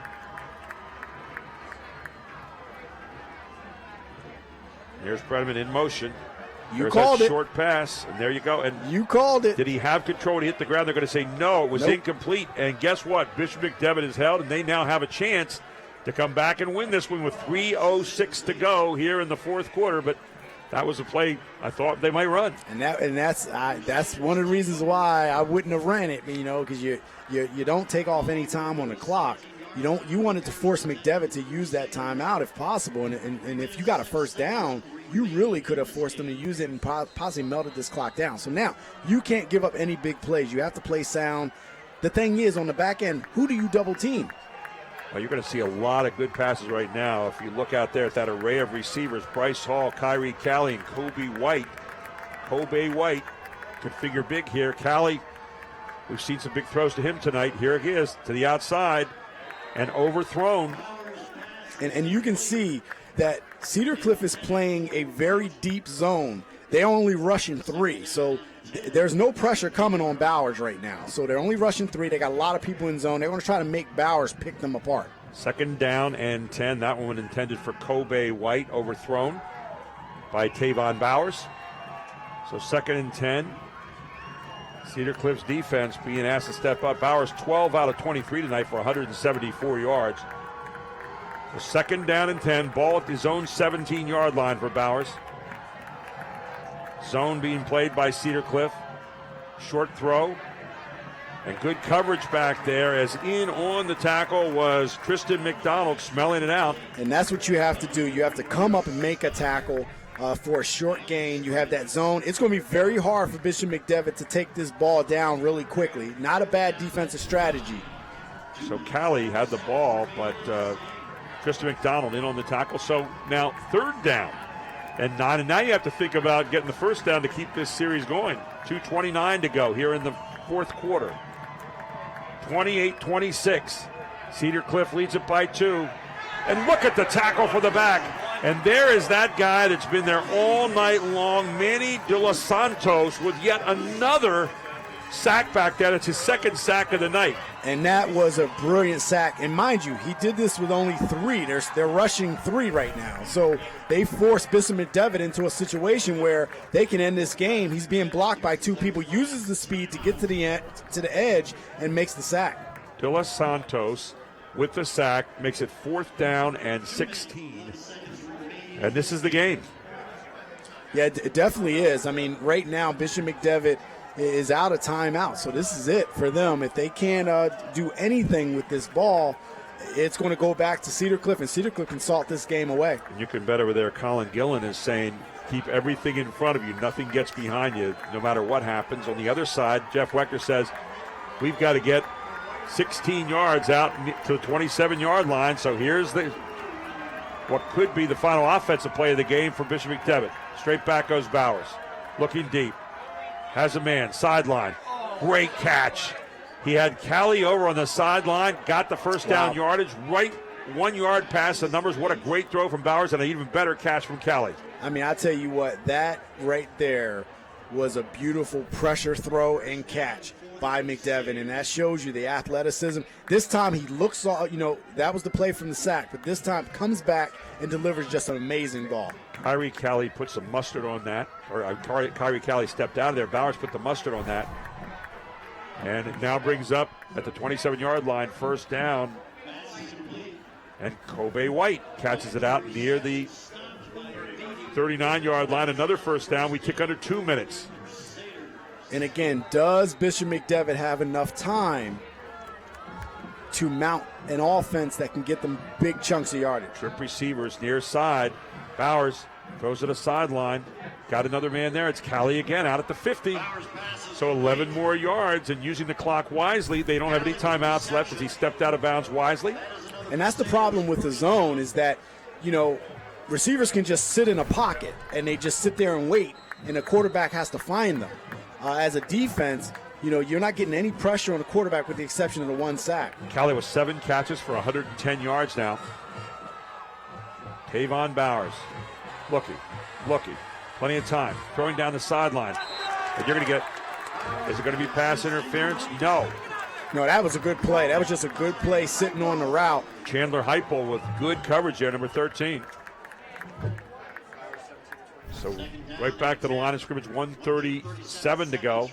Look at this. Look at Heupel. Plays this perfectly right at the moment of impact. Boom. Good play.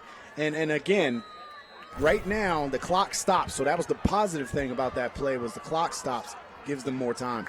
Here's McDevitt. Spread offense again. Stepping back. 2nd down 10. Throwing deep. Looking for his man down there. Is he going to get him? No. The ball is going to be overthrown. I think if he had caught that, he probably would have been out of bounds anyway.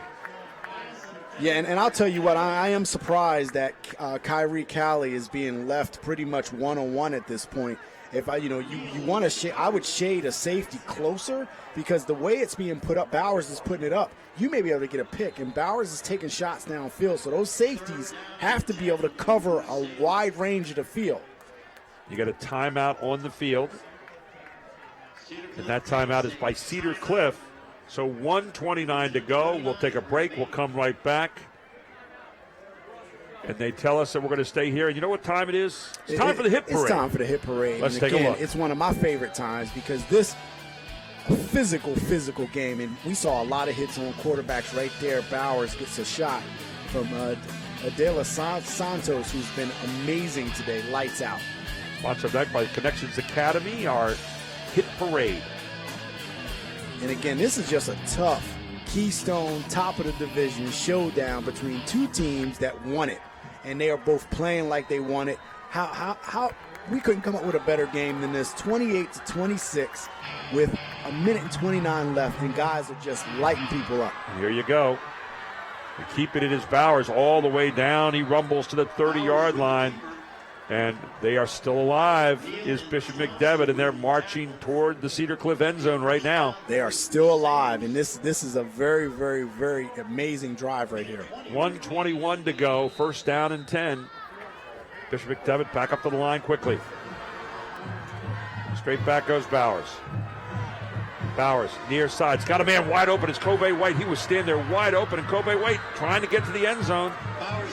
Gets down to the 10-yard line. And now they are in range. A lot of soft coverage in this zone. They're allowing Bowers to just pick them apart. There's no pressure on him whatsoever. Only rushing three. He's in zone coverage and he's just picking them apart.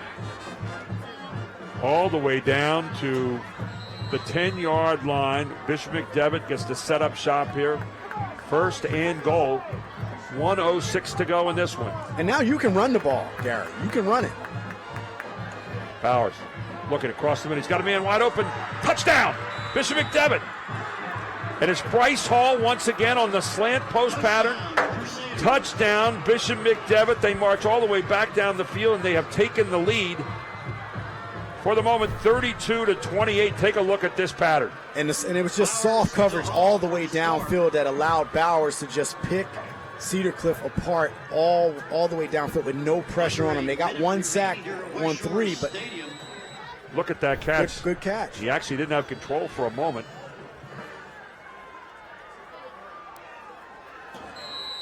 So now the extra point coming up, 32-28. No matter what happens on the extra point, you got to get a touchdown. If you're Cedar Cliff, you still have 59.4 seconds to go. That's the good news, but you're going to have to do something quickly. And that's what makes it such a damaging play. So you go for 2 here. Either way, you're up by more than 3, and there's another pass to the end zone, another catch, and it's Kobe White again for the 2-point conversion. So very quickly, great march down the field by Bishop McDevitt. It's 34-28. We'll take a break. We'll come right back for the final 59 seconds of the fourth quarter here on High School Sports Live TV on ABC 27. Hey guys, just in time. When Julie wanted to provide some stability for her 2 boys, she reached out to the Pennsylvania Housing Finance Agency for her home loan. We're proud we could help Julie and her family. If you're looking for an affordable home loan or refinancing option, give us a call. We offer down payment and closing cost assistance too. Call us weekdays 8 a.m. to 5 p.m. or check our website. We're the Pennsylvania Housing Finance Agency. We help homeownership dreams come true. This season brings cooler weather, lots of football, and $95 payments on your next new Nissan. Brenner Nissan celebrates 95 years of business in Central PA, and the savings go to you. Drive a 2015 Nissan Altima for $95 a month, 54 available. You'll love the 2015 Nissan Sentra for $95 a month. Head to the game in a 2015 Nissan Rogue for just $95 a month. You choose. Get to Brenner Nissan today on the Carlisle Pike, Mechanicsburg, 24/7 at Brenner Nissan. In the march of the game, 11 plays, 83 yards, 2 minutes and 7 seconds. It took 59.4 seconds to go. A 6-point lead right now for Bishop McDevitt. Trying to tie Cedar Cliff for first place. McDevitt with a kickoff. Going to get a run back right here. And good coverage by Bishop McDevitt. Now the run back out there by Tristan McDonald will get it out to about the 32-yard line. So you have 54.2 seconds to go. Brenneman is 15 of 23 for 152 yards tonight. They've got the weapons. They can score quickly. They've been doing it all season long. Yep. But here you are up against it now if you're Cedar Cliff. And, boy, I'll tell you what, the Cedar Cliff crowd has gotten quiet over here on the near side. Now we'll see. Will McDevitt go man-to-man and bring more pressure? And they're bringing 4. Very quickly you go with a short pass, step out of bounds, save the clock. Only 4 seconds taken off on that one as they get Tristan McDonald out there. And they still have 2 timeouts. So again, if they can get, they want to get some big chunks of yardage as well. 50 seconds is you can work with that. High school, you run the 2-minute drill here. Here's another pass to Vitti. Vitti drops the ball. That's something you're not going to see often. Vitti. And he's had a couple of drops today. And we have to give credit as well to Kobe White, has defensed him very well.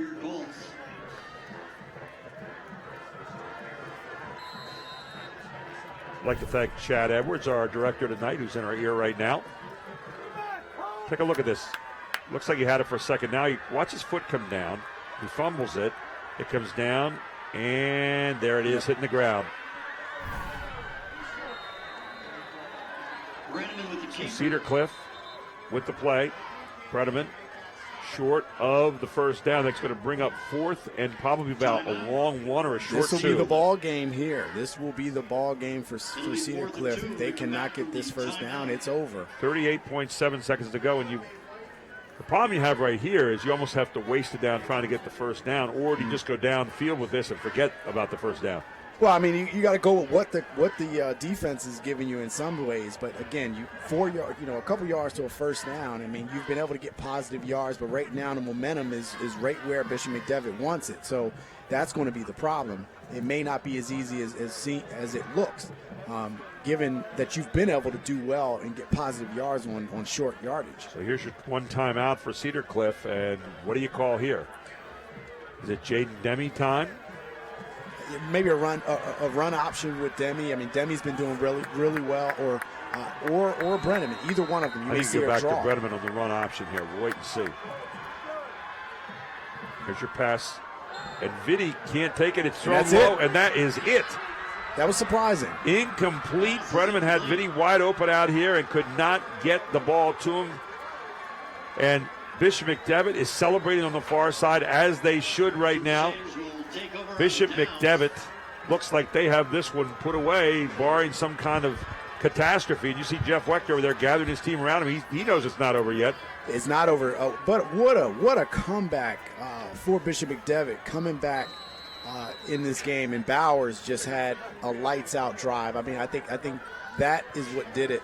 His ability to march his team 83 yards precise and just carved up this zone. That was the drive of the game. Stay tuned for our Giant postgame show. We're going to be presenting our Brenner family of dealerships player of the game and our Capital Region Insurance Agency play of the game.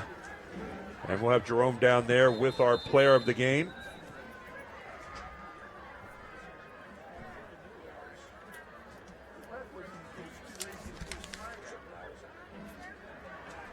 So here it is, 34.4 seconds left in this one. Take a delay of game, walk it back, and now all you're doing, you keep Kobe White back there about 10 yards in case there's a missed snap. Bowers takes the knee, and Bishop McDevitt with a stirring comeback here, a march down the field with under 3 minutes to play to walk out of here with a huge victory after a stunning defeat last week to Susquehanna Township, 35-26. And they're going to come out of here with a very similar score tonight in a game that looked like it was one play away from being salted away by Cedar Cliff. It's Bishop McDevitt going to 6-1. Cedar Cliff now 6-1 in a huge matchup tonight. And that is it, 34-28. Bishop McDevitt wins it. We'll take a break. We'll come back for your Giant post-game show. Presentation of our Brenner family of dealerships player of the game and our Capital Region Insurance Agency play of the game, all next here on High School Sports Live TV on ABC 27. Ruff Tractor and Equipment is PA's full line equipment dealer representing Case Construction along with other leading manufacturers. Serving the total sales, rental parts, and service needs of its customers. Ruff Tractor paves the way for your project from start to finish, featuring the latest parts and equipment from Case Construction and more. Ruff also offers 24/7 job site support. Ruff Tractor is your #1 source for everything under construction. Like tough? The future of tough is now. With the all-new Ford F-150 4x4 at Hoffman Ford. And a tough truck requires an easy-to-handle price, as in $10,000 off MSRP, or 0% APR for 72 months with approved credit. Or how about a 36-month lease for just $390 per month? Tough truck, easy-to-handle price at Harrisburg's premier Ford dealer, Hoffman Ford. There's a place where kids really connect to learning. Commonwealth Connections Academy. It's a tuition-free, fully accredited online public school where students find devoted, enthusiastic teachers like never before. Commonwealth Connections Academy, the online public school. Under a new state law, all electronics must be recycled. Welcome to the Dauphin County Recycling Center, where recycling is quick, easy, and free. You may recycle appliances or even cell phones. We're open 6 days a week, and recycling is as easy as 1, 2, 3. Contact our helpful staff at the Recycling Center or visit our website for more information. Help us protect our planet, because tomorrow does matter.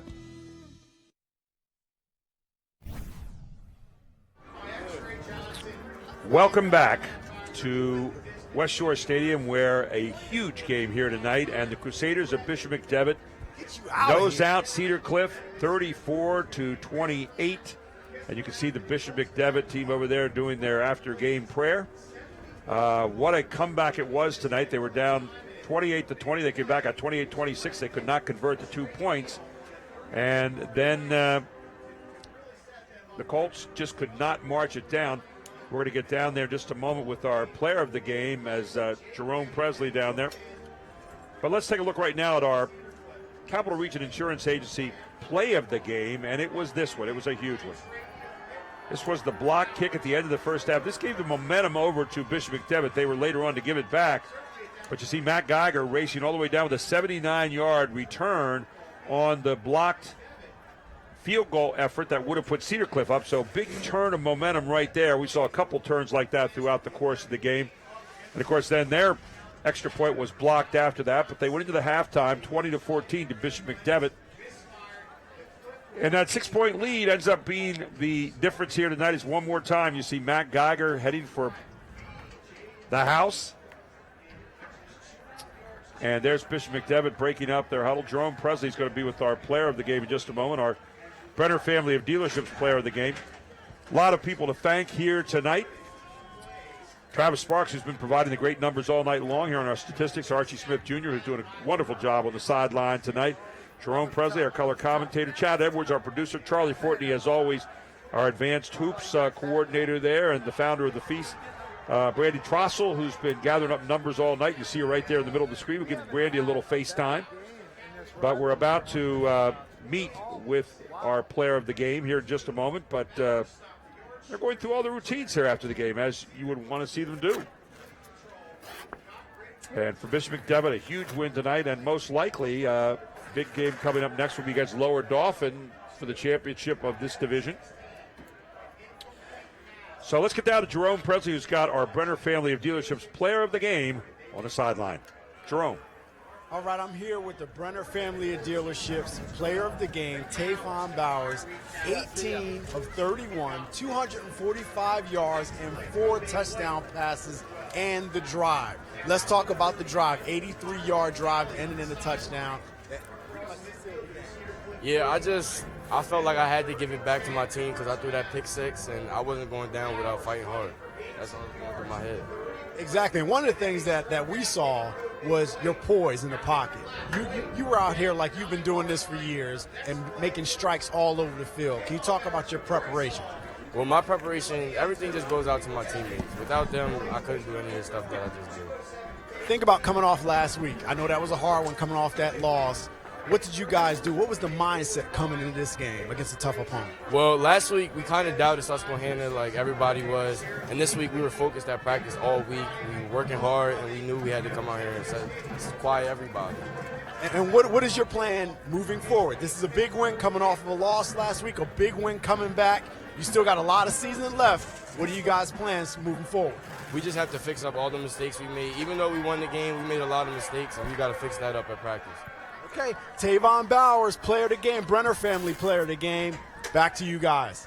Thanks so much, Jerome. Tavon Bowers, certainly a well-deserving reward tonight. The Brenner family of dealerships player of the game this evening. 4 touchdown passes for the outstanding young quarterback. And what a march at the end. 83 yards down the field. Took a little over 2 minutes and 1 second to do it. And a lot of people in Bishop McDevitt will remember that march, I think, for years to come, maybe for this season to come yet, because that keeps them alive in this division.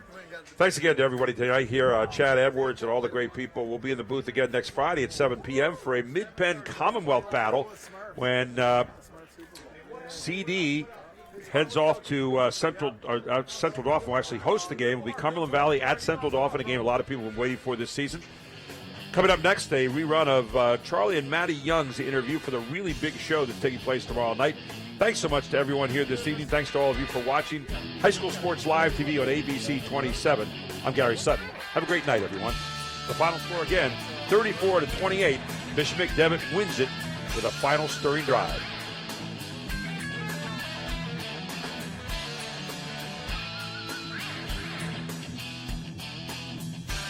Back with Maddie Young from the Big Brothers Big Sisters. This is the CEO, ladies and gentlemen, of the Capital Region. Yes, comes with a lot of responsibility, doesn't it, Maddie? It does. It really does. We're going to talk about the Really Big Show. The Really Big Show is awesome. It is. Jessica Lynn, Rising Country Star. Right. October 17th. You can get your tickets at HersheyTheater.com. Right. David Garibaldi. Right. I got to keep saying that over and over again. Right. He's from America's Got Talent. Yep, and he was an artist. Yes, he's an artist. Pianist to music.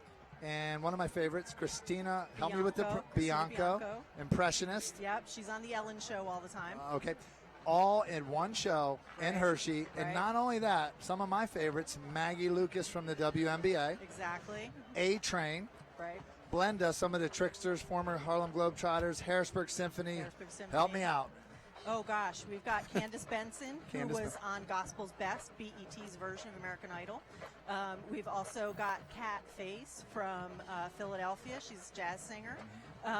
There's a whole host. There's 14 performers that'll be there that evening.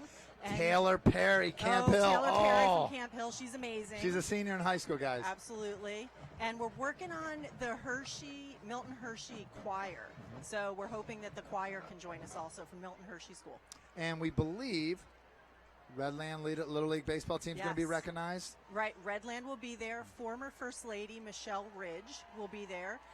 She'll be honoring Redland, and we'll be giving them a plaque to honor them and let them know how important they are. Because Big Brothers Big Sisters is all about mentoring. It's all about kids achieving, and these are kids that have really achieved something. And this event doesn't exclude those kids. It actually has not a red carpet, but Big Brothers Big Sisters purple colors, purple carpet.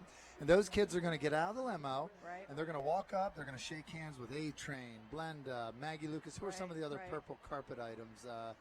So the news will be there. Channel 21 will be there broadcasting live and interviewing the kids. We'll be live tweeting from the purple carpet. In addition to the Redland kids, we also have Big Brothers, Big Sisters, Little Sisters who will be attending.